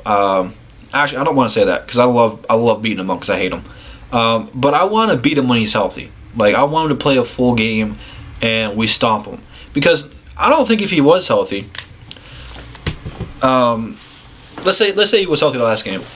Their defense still got picked apart. So their defense is terrible. I honestly don't know why everyone's so high on Green Bay. That defense is god awful.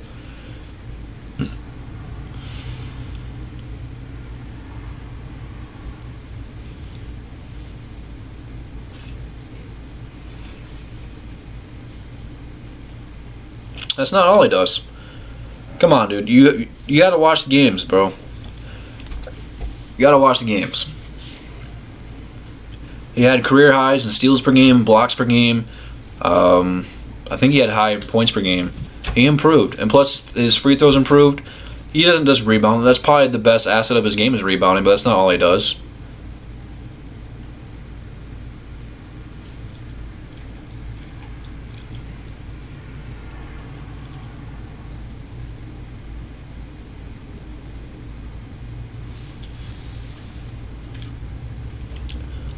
Obviously, Andre Drummond's not going to win every matchup. There's 82 games. There's going to be times people are going to play better than him. That's how it happens. But Embiid doesn't like Drummond. You know, it's two different styles. You know, Embiid's a scorer. Drummond's not necessarily a dominant scorer like that. It's not his play style. Embiid is better than Drummond. I'm not denying that. Embiid's way more skilled. Embiid has a way more versatile skill set, game, however you want to call it. Embiid is better than Drummond. He does not like playing against Drummond because Drummond makes it tough for him.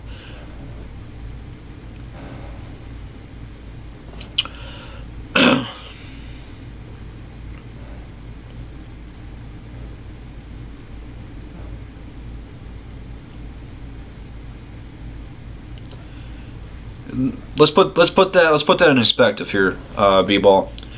Andre Drummond and now has the most seasons with 1,000 points, 1,000 rebounds, 100 blocks, and 100 steals. He has passed people like Kareem, Hakeem, Kevin Garnett, Will Chamberlain, Shaq, Bill Russell. Who else you want to throw in there? Tim Duncan, David Robinson, Dennis Rodman. Who else is a dominant? I don't know. Well, the list can go on and on and on. He has more seasons with that stat line than any other player in history. That's impressive. It's impressive. Drummond's not necessarily a shot blocking center. He's more better. More better. Come on, Joe. Use your English words right. He's better at stealing the ball than he is blocking it. But like I said earlier in the stream, you know, it's tough to rim protect when you constantly have to protect the rim. It's almost like every time the guards just let all the other players just walk down in the paint. We have no perimeter defense. Well, I guess you'd say last year. They have done some pretty good job of adding Tony Snell and Markieff. But really, Bruce Brown was our best perimeter defender. And even then, you know, he kind of let people walk in there. You know, I'm not sure what the answer for the guard spot defensive-wise is going to be, but they need to help address that because it can't be all on Drummond, man. Yeah, they'll probably start out 14-6 again, roughly, before all the injuries take place. And that's not Drummond's fault. So when people say Andre Drummond's a bad defender, it's not true. Is he the best defender in the league? No. Is he the best center defensively in the league? No. But it's not all on Drummond's responsibility. Defense is a team mindset. You know, one player can't guard all 5 positions. It's impossible. I'm not sure if you guys are in middle school, high school, or college, but 5 is bigger than 1, and you can't do it. You can't do it. Exactly, Noam. That's another point. Thank you for bringing that up. I'm glad you did because I wasn't even going to mention about it because I didn't even think about it. Drummond averaged 16, 17 points a game last season without one single play called for him. He played 86 games and not one single play called for him to score the basketball. And he averaged 16, 17 points, whatever it was. It's pretty impressive. It's pretty impressive.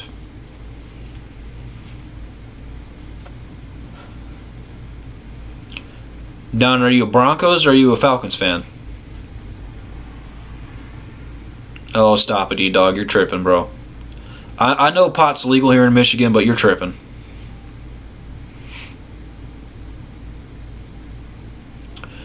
But here's the point, Benjamin. When you're the only player who can play defense and is the only person giving effort and wanting to win, and your teams aren't doing that, you would get kind of burned out too. That's why LeBron left Cleveland. That's why LeBron's hairline is gone. Because Cleveland never gave him any talent to help out. They tried like giving him old Fat Shaq and old Ben Wallace, and it never worked out. He's got to be tired of trying to carry the load, man. I'm not saying Drummond's perfect, guys. He's got his flaws. He's not the second coming. He's not a holy man. But put some respect on his name. You guys just constantly dog him. And when he leaves Detroit, when he does go to Boston, and they're winning championships, or at least contending for championships, and he's pulling out these insane numbers, let's not forget that one season they were comparing him to Will Chamberlain because he got off to a fast start. That's elite company. So when he's at another team and he's killing it, and he's scoring 20 points a game, averaging 20 rebounds a game, I don't want to hear it because I've told you guys, and it's getting kind of old. You know, Drummond's a big man. He's a big guy. He's a big kid. He can defend himself. I don't need to do it. You know, his numbers speak for himself. Not really much to say about that. You guys are crazy if you think this team's going to be better without Drummond than with Drummond. Now, if you can evolve and get an upgrade like Embiid, a healthy DeMarcus Cousins, then yes, those guys are vastly improved. Like I said, Cousins, Embiid, an Anthony Davis kind of player, like someone like those guys, then yeah. But Drummond's a very good player. There's not too many people who, I should say, center-wise, that are better than him. I mean, Blake is the better player, but Blake's only got so long putting up these kind of numbers. Drummond's only 25. Drummond's going to be in the league a lot longer than Blake's going to be in the league. That's all Drummond needs, man. He needs a point guard like that, and he's never had it. The best player he's had at the point guard position is either Brennan Jennings or Will Throw Bynum. He's never had that guy.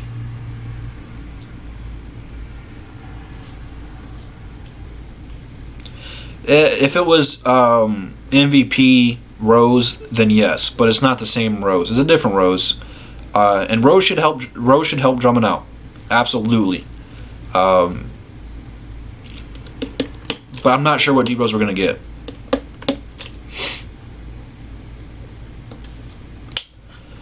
I don't. Hey, Don, I said at the beginning, we don't have to talk Pistons. We don't have to talk Lions. We can talk about whatever you guys want to talk about, and it's what they want to talk about.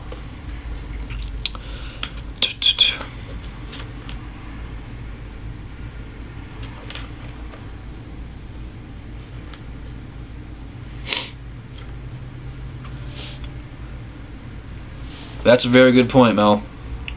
I was disappointed that we fired Mo Cheeks. I think we gave up on him too quickly. But yeah, Lawrence Frank, Stan Van Gundy. I need to really go into depth on that. Dwayne Casey is really the only coach that's, Stan Van Gundy was a disappointment. Stan Van Gundy went to the finals in Orlando. He was in Miami when Shaq and Dwayne Wade won it. But he's an idiot. He's an idiot. If you ever listen to that man talk, they have him on that ESPN show with Chauncey Billups, Jalen Rose, and Paul Pierce. He's an idiot. I don't know how he's a coach. It's crazy, man. It's crazy to think that he's only had one good coach. He's never had a good point guard. This old beat-down version of Blake Griffin, which I absolutely love. I'm glad we got Blake Griffin. Is the best player that he's ever had to play with. and they made the playoffs the first year. Well, I'm really counting it as their first year because Blake was only after the trade deadline, so he's only been here for about a year and a half. So their chemistry is still being worked out. They're still learning to play with each other. But everyone's too impatient. They want everyone to be dominant. They want a Michael Jordan. They want a Kobe. They want a LeBron, someone that's considered in the GOAT conversation. Not every team gets that. That's what makes those players so unique. You're just naming Lions players. We talk about the Lions. I don't know, man. And it's totally going to depend if he's going to incorporate the three-point shot. I love what I've seen from him so far. I don't know. Obviously, he's going to have another career year, so he's probably going to average more than 17 points. He probably should be hovering right around 20 points a game. Dwayne Casey needs to run some plays for him, get him involved in that offense.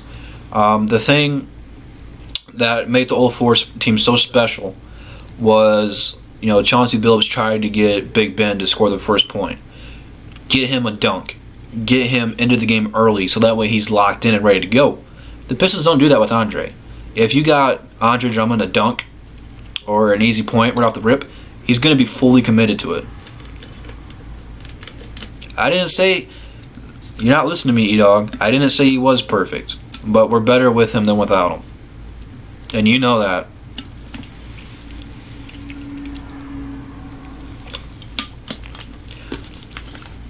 Don't forget Matt Prater, Don.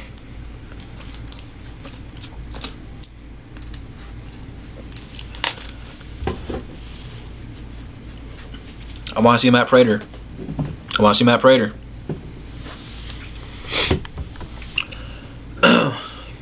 Still haven't seen Matt Prater. There we go. There's Matt Prater.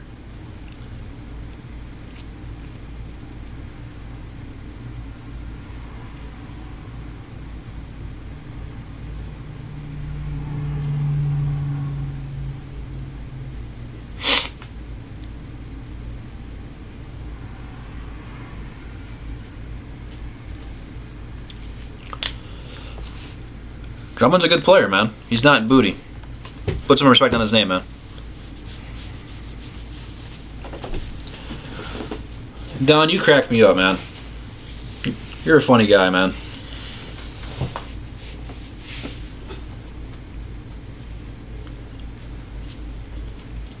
I wonder how much longer Prater's got in him, though. I'm not sure how much longer he's going to want to play.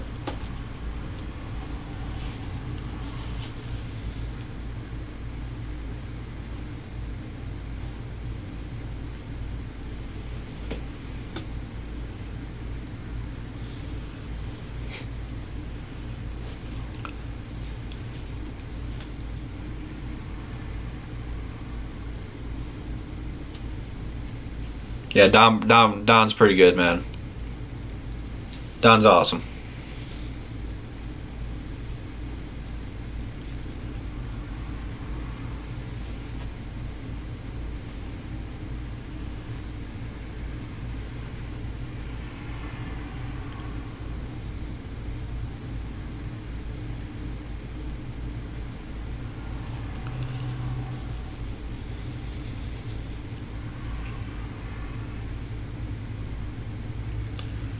You guys are entertaining me, man. I don't have to speak. I'm just watching you guys fight with each other in the comments.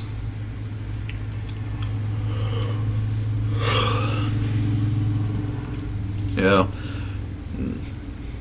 You're too close-minded, man.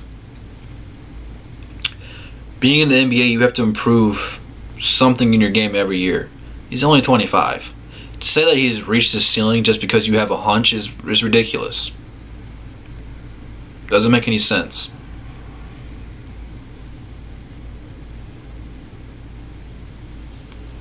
I'm not saying Drummond will get better, but to say that he's not going to get better, that doesn't make any sense to me because he's still so young. He needs help. Okay, he's not a superstar. He needs help. He can't win anything by himself. And when your best player's hurt, we don't really have anything else. Everything fell on Drummond, and he's not a. When Blake Griffin went down and they don't run any plays for Drummond, how is he supposed to be effective? What is he supposed to do? They're not putting the ball in his hands. He got no plays called for him. He can only do so much defensively. He's limited offensively because they don't do anything for him. Oh, God. All right, I'm going to end this stream because you guys are tripping. You guys are absolutely tripping. That is one of the most retarded statements I have ever heard in my life.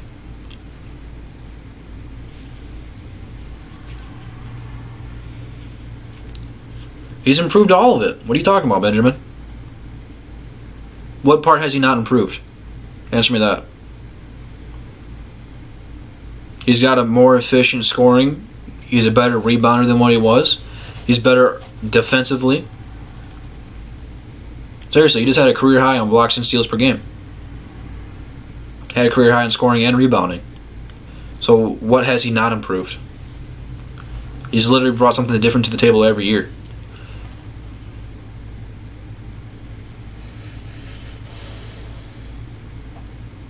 I would trade Drummond for Detroit Drew in a heartbeat.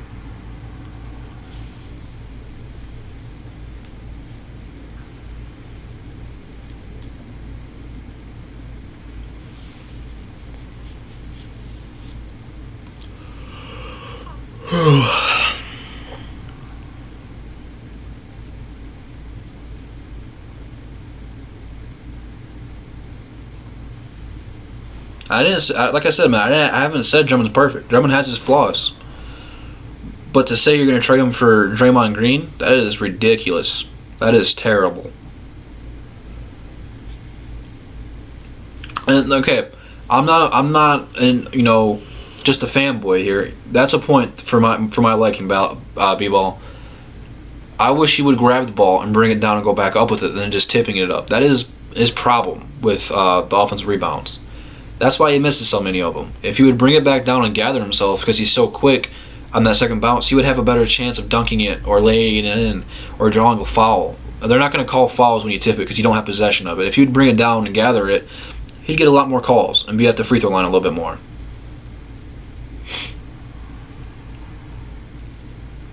Clay's not going anywhere.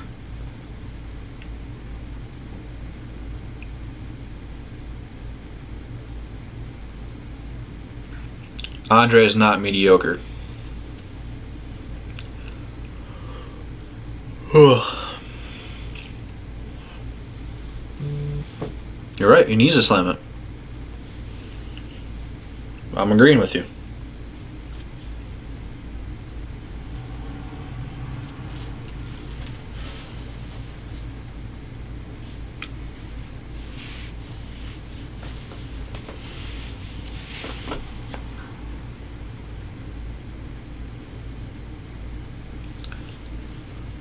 No, he's just kidding, bro. He ain't serious.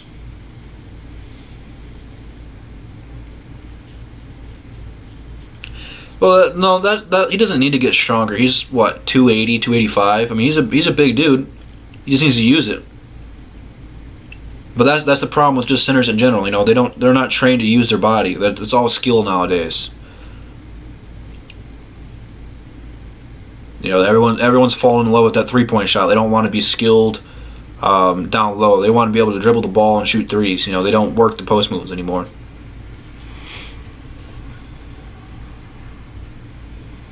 He doesn't have a lot of mediocre games. It's just not flashy because you guys don't care about rebounds.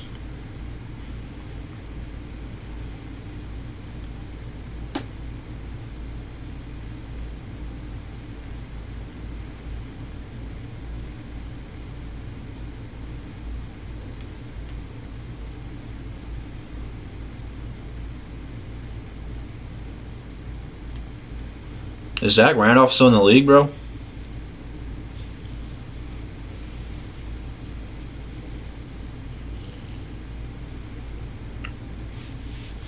No, what are you talking about, bro? You give Dre some Henny, he makes a crappy rap music video. I don't really want to give Drummond Henny. He's a fool when you give him some.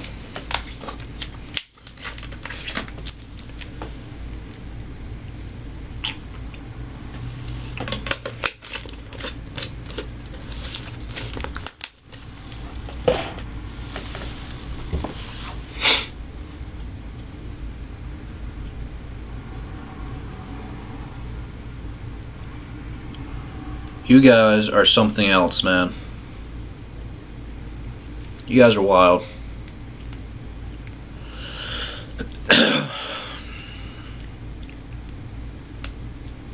Absolutely. That's why I said you put Andre Drummond on Boston, it's over. All your hopes of winning a playoff game is out the window because you're not going to beat Milwaukee. You're not going to beat Boston. You're going to have a tough time with Philly.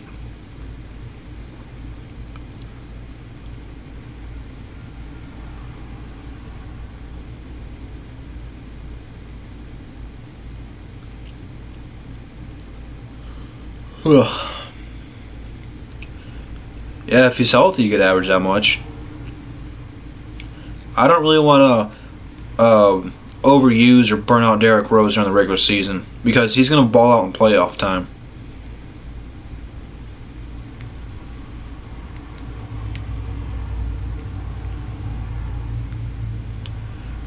You guys crack me up.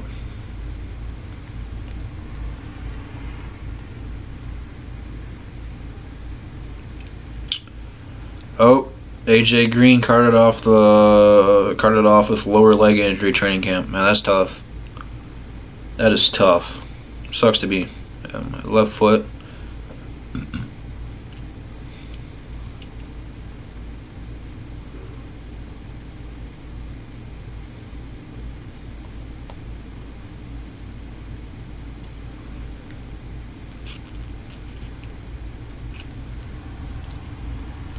I never said he was an elite rim protector.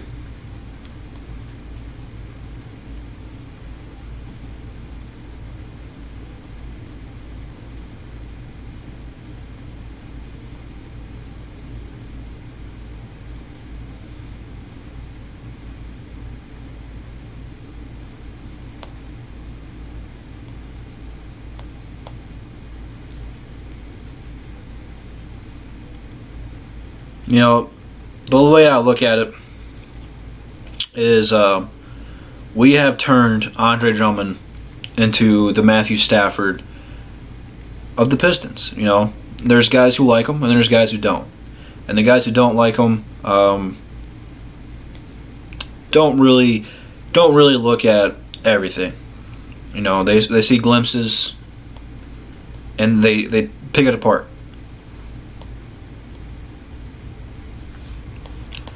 I don't really care. Everyone's entitled to their own opinion, man. I don't really care. You know, it's America.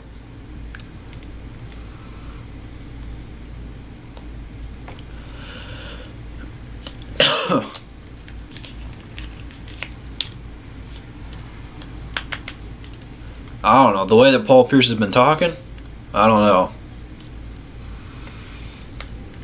He's way better than Clay Capello. The only reason Capello was any good because he's got 2 point guards and James Harden, which he gets triple teamed at times, and he had Chris Paul.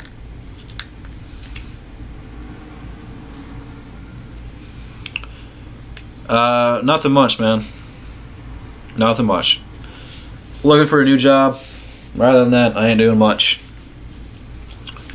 When I get off, I'll probably go get dinner, maybe a case of beer, call it a night.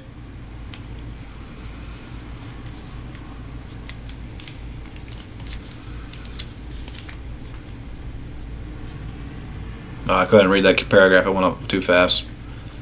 Clint Capela's not trash. It's just nothing special. Stafford is a stud.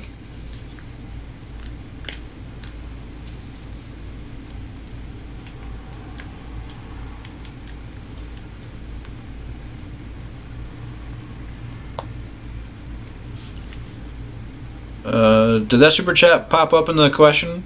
Did that pop up? I haven't seen that pop. Did that pop up?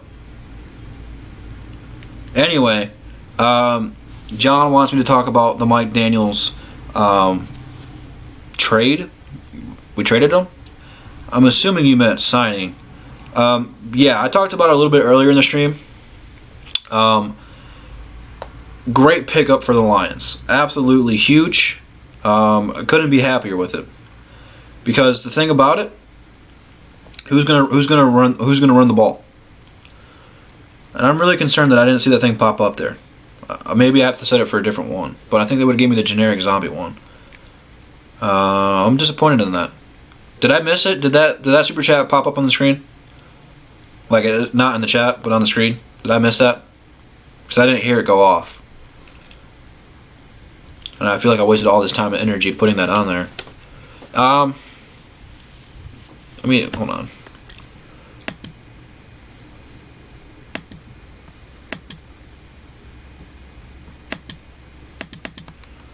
Son of a biscuit, dude.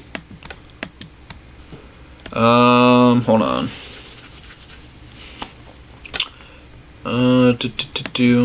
See if I can multitask and do this. But yeah, back to the talking about it while I'm trying to figure out how to do this.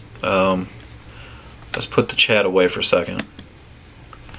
I don't know if I can add stuff to it while I'm streaming. I don't think I can. Well, poop. I have to go through and set it for all my different locations. But back to it. Appreciate it, John. I appreciate it so much. I'll have to get you for next time. But who's going to run the ball against us? That just solidified the defensive line, and it's really put the Lions into this position where they can either run a 3-4, which I think is what Matt Patricia wants to do, or they can run a 4-3. It doesn't matter. They have the talent, and I think they're versatile enough to do both. They might do a hybrid and mix it up. But it's a huge signing for the Lions. And the thing that really impressed, I don't know if it impresses the right word, but the thing that really sticks out to me is that Daniels turned down more money to come to Detroit and play with Matt Patricia. So all those speculations and rumors that Patricia lost the locker room and no one respects rumors, they're all out the window. People want to come here and win. Patricia is going to be different than the rest of the coordinators that have left the Belichick era, because really Patricia's got a good personality, and I think that's what threw everybody off from the get-go last season, because he was trying to be Belichick, and he realized it wasn't working, and he's changed, and now he's Matt Patricia. And yes, he's taking key factors from New England and incorporating what they use, which is brilliant. Why wouldn't you? Every other NFL team should take pieces from Bill Belichick and the Patriots because they've been dominant.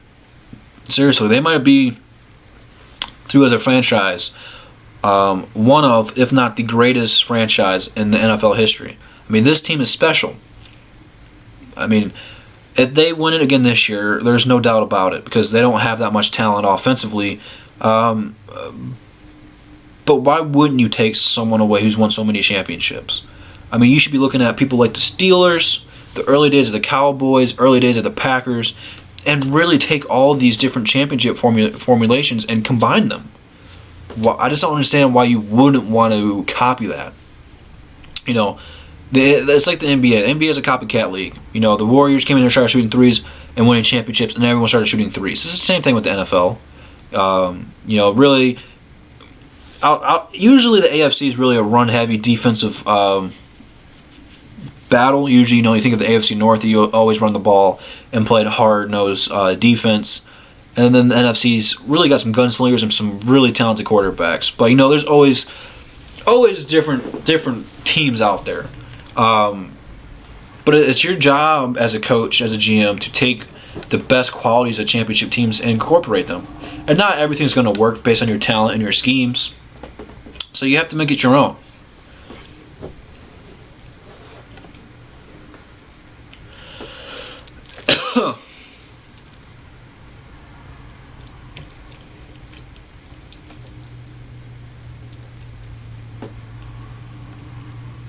Yeah, we did beat the Patriots. The thing that's so unique about it is, even though that we lost to the Rams, we gave New England the formula to stop the Rams, because the Rams struggled against the Lions. They ended up pulling away, but they were just more talented than us. The Lions have I should say, the last season done very well against the good teams. They're hungry. They want to beat them. And that's something that we haven't seen. That was the knock on Jim Caldwell, is that, when it counted, they couldn't win. They still went 9-7. They beat the teams that they were supposed to beat, but they can never beat the good teams. And that's a problem. And they're trying to eliminate that. And when you do it, I think the problem with what the Lions are trying to do is play to their style. So when they played someone like a Brett Favre who was a gunslinger, they tried to gunsling and beat them, and you're more than likely you can't do it. You can't beat someone at their own game, especially when they're better at it than you. You have to play Detroit Lions football, and that's something that we don't have. The only culture that we really have is Barry Sanders. In the last 50 years has been Barry Sanders, and it's been run heavy. And guess what? We're going to be run heavy this year, and it's going to work.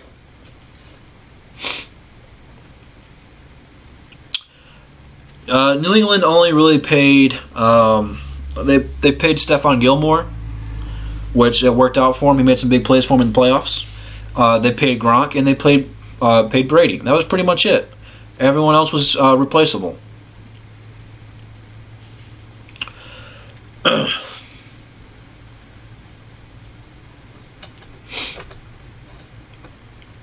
Yeah, that's just the thing I don't get, man. Is why wouldn't you want that culture? Like, Bob Quinn and Patricia were both involved in that team. They know what it takes to win Super Bowls. They have seen it. Bill Belichick started that team over from scratch. And once Bledsoe went down, I mean, they were already talented. Tom Brady was just the man, and that's part of it. They were smart. They're not always necessarily the most talented or the most physically gifted, but they're the smartest. They do their research, and yeah, they might cheat every once in a while. They might deflate some balls. They might record your practices, but they still go out there and they take care of business.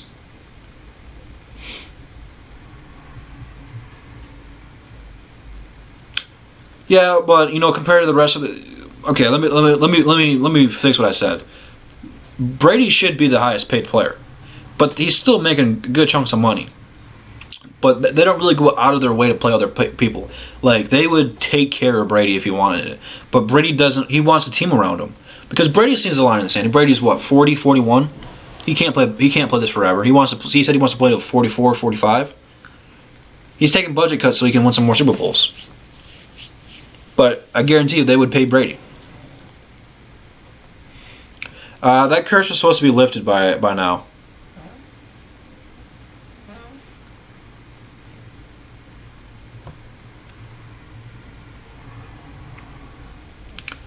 Where did this come from? Look, Fred. I don't know if you know how sports work, but you don't become good over time, just like that. It takes time. And winning those, or I guess I should say, even the loss was a big one for us, okay? You beat the guys who won the Super Bowl. That's a pride. People can now buy into your system because you beat the team that won the Super Bowl. So when you can beat the team that won the Super Bowl, no matter what your record was, I don't care if you were 1-15, you beat the team that won the Super Bowl. That's a morale booster. People can now buy into your system and see that it works. See that it works. You gave New England the formula to beat the Rams. They won the Super Bowl with your formula. People will buy into your system now. This is a different team, Fred. This is not the same team that we've been watching for the last 50 years. Different front office. Different culture. Different players. Trust me, when the Lions are in the playoffs, whether they win or lose, I don't want to hear it, man. Oh yeah? I'm not saying that they weren't going to. But they took parts of what the Lions did and implemented it. So when a team comes out on the air and says that they use some of your game plan to beat that team that you almost beat, it's a morale booster. You buy into the system.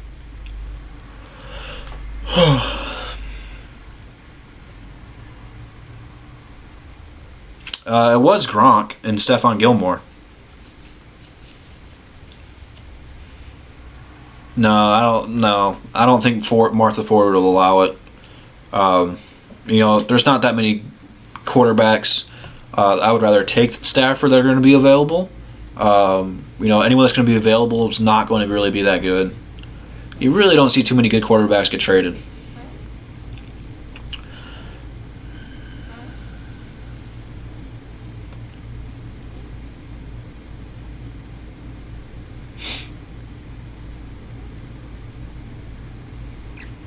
Yeah, speaking on that, I am going to be starting a new podcast, this is what I was talking about, with my friends, my personal friends. They don't do YouTube yet. I know one of them is going to try to get into it. but we are going to do a podcast, and it's going to be a little bit different than what we do for the round table or above the rim, because I can actually go to their house. I know them. We can do it live like this. We can all be in here, because Google Hangouts is I'm not sure what's going on with it, but YouTube's getting rid of it. So at some point in time, we're gonna have to change how we do things around here. So with that, it's not a DSA thing. That's my own personal thing that I'm doing with my friends. They want to do it. I'm not sure when that's going to come up and around, but we're going to talk about whatever we want to talk about. It's not going to be solely based on one sport. The goal is to have the three of us on there every week, and then have a special guest come in there, and then maybe one day just talk NFL, have a different guest talk NBA, different one NHL, different one MLB. Just have a bunch of different people on there and really make it different, and just really talk about whatever we want to talk about at the time. But yeah, that thing is still a little ways away from happening, but we're working on it.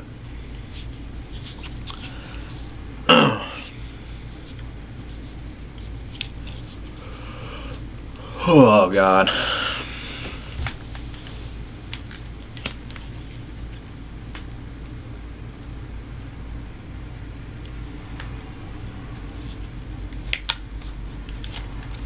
I mean, really, outside of Blake Griffin and Andre Drummond, who did the Pistons really have last year? I mean, not really anything. I like how everyone's just attacking Fred. That's awesome.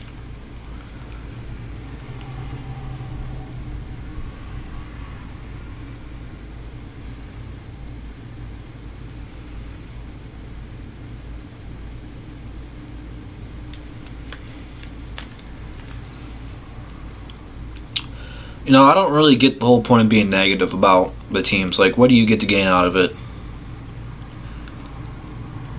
And then,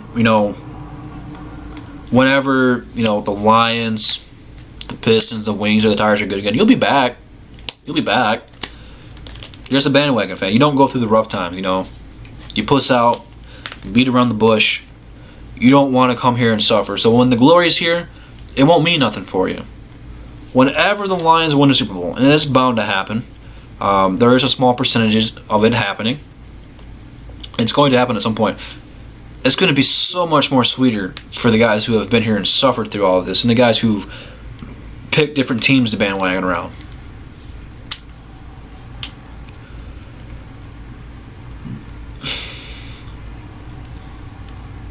Yeah, we've been cheated quite a few times.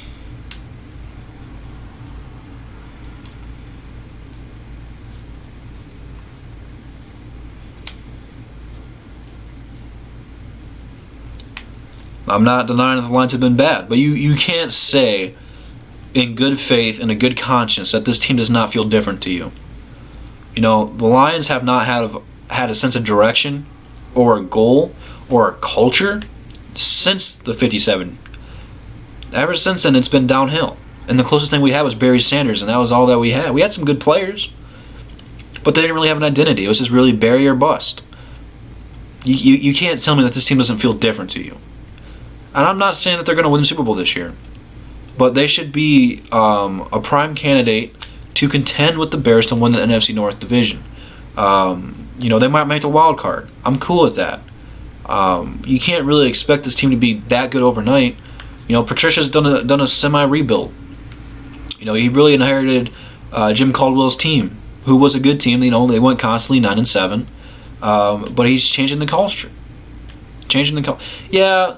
The thing about it, though, is that was really when we were good. That was the closest thing that we had. The Jim Schwartz and the Ndamukong Suhs, that was probably the best team that we've had since the 50s.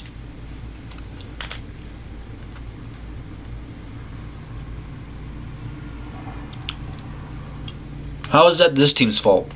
What has this team done? This team wasn't even... I don't even know how many guys would have been able to watch a game and remember it in 20 years. It's not this team's fault. This team's different.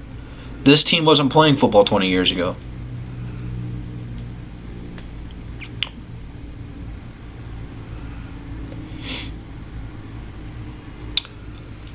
We get cheated all the time, man. Yeah, I'm with you. I'm with you there, Fred. We have some good pieces.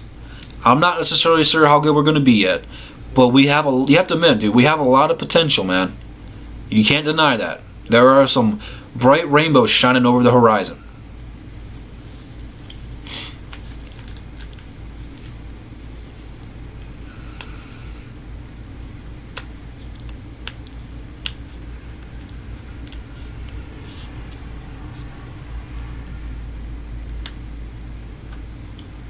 What's going on, Perry?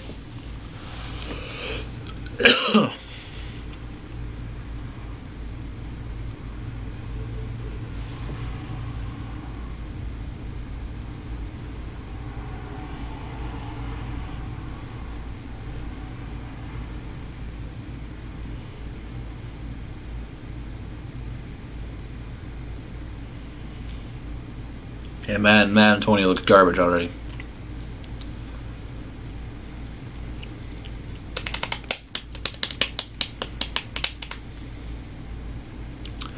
Again, though, man, football is a team sport. How is that one player's fault? How is Stafford being the only one held accountable for that bad record? I mean, if you're going to blame everyone, blame the whole team. Don't just blame one player. Because football is not like basketball. One great player doesn't dominate the game. You need a system. You need your teammates to help you out. There's 53 people on a football team, 11 on the field at one time. How is one person supposed to fare against 11 people? Again, don't know if you ever were good at math, but 11 is greater than 1. What is one person supposed to do against 11 people? Tell me that. You need players that can help you out. And when you gave Stafford a healthy Megatron, a Reggie Bush that can run for 100 yards, guess what? They made the playoffs. When you give Stafford the right tools, they're making the playoffs. When you don't give Stafford the right tools, they aren't. And you've seen it.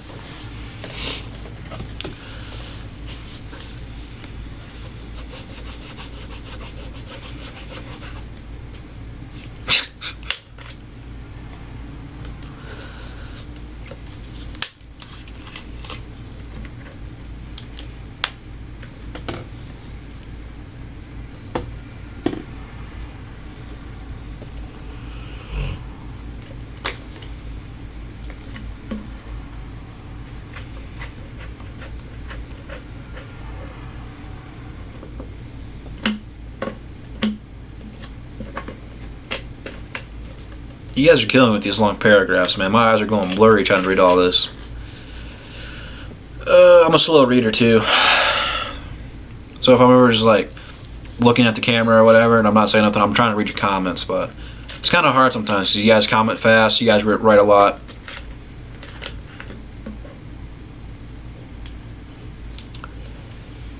You can put any quarterback in that system, and they would have been in the exact same shoes, man. And we're not saying that Stafford's better than Breeze or Peyton Manning or Tom Brady or any of the elite quarterbacks that have been in the league the last few years, but, you know, he's like right below them.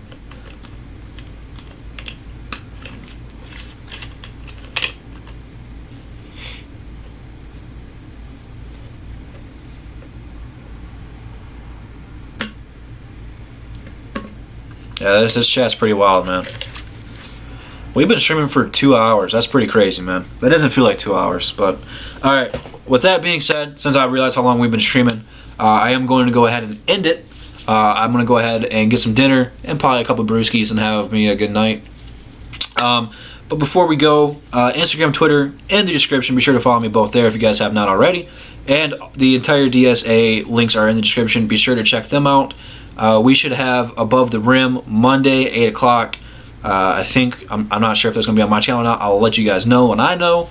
But we had a good talk. You know, we had some high points. We had some low points. All in all, we had some good discussions, though. But with that being said, that's all I got for you guys today. I got a video planned for you Sunday, and we'll start over from scratch Monday, right? I'm thinking about my day. Yep. So, that being said, I'm going to hit you guys with the intro, and I'll see you peeps tomorrow. Peace. Are you ready?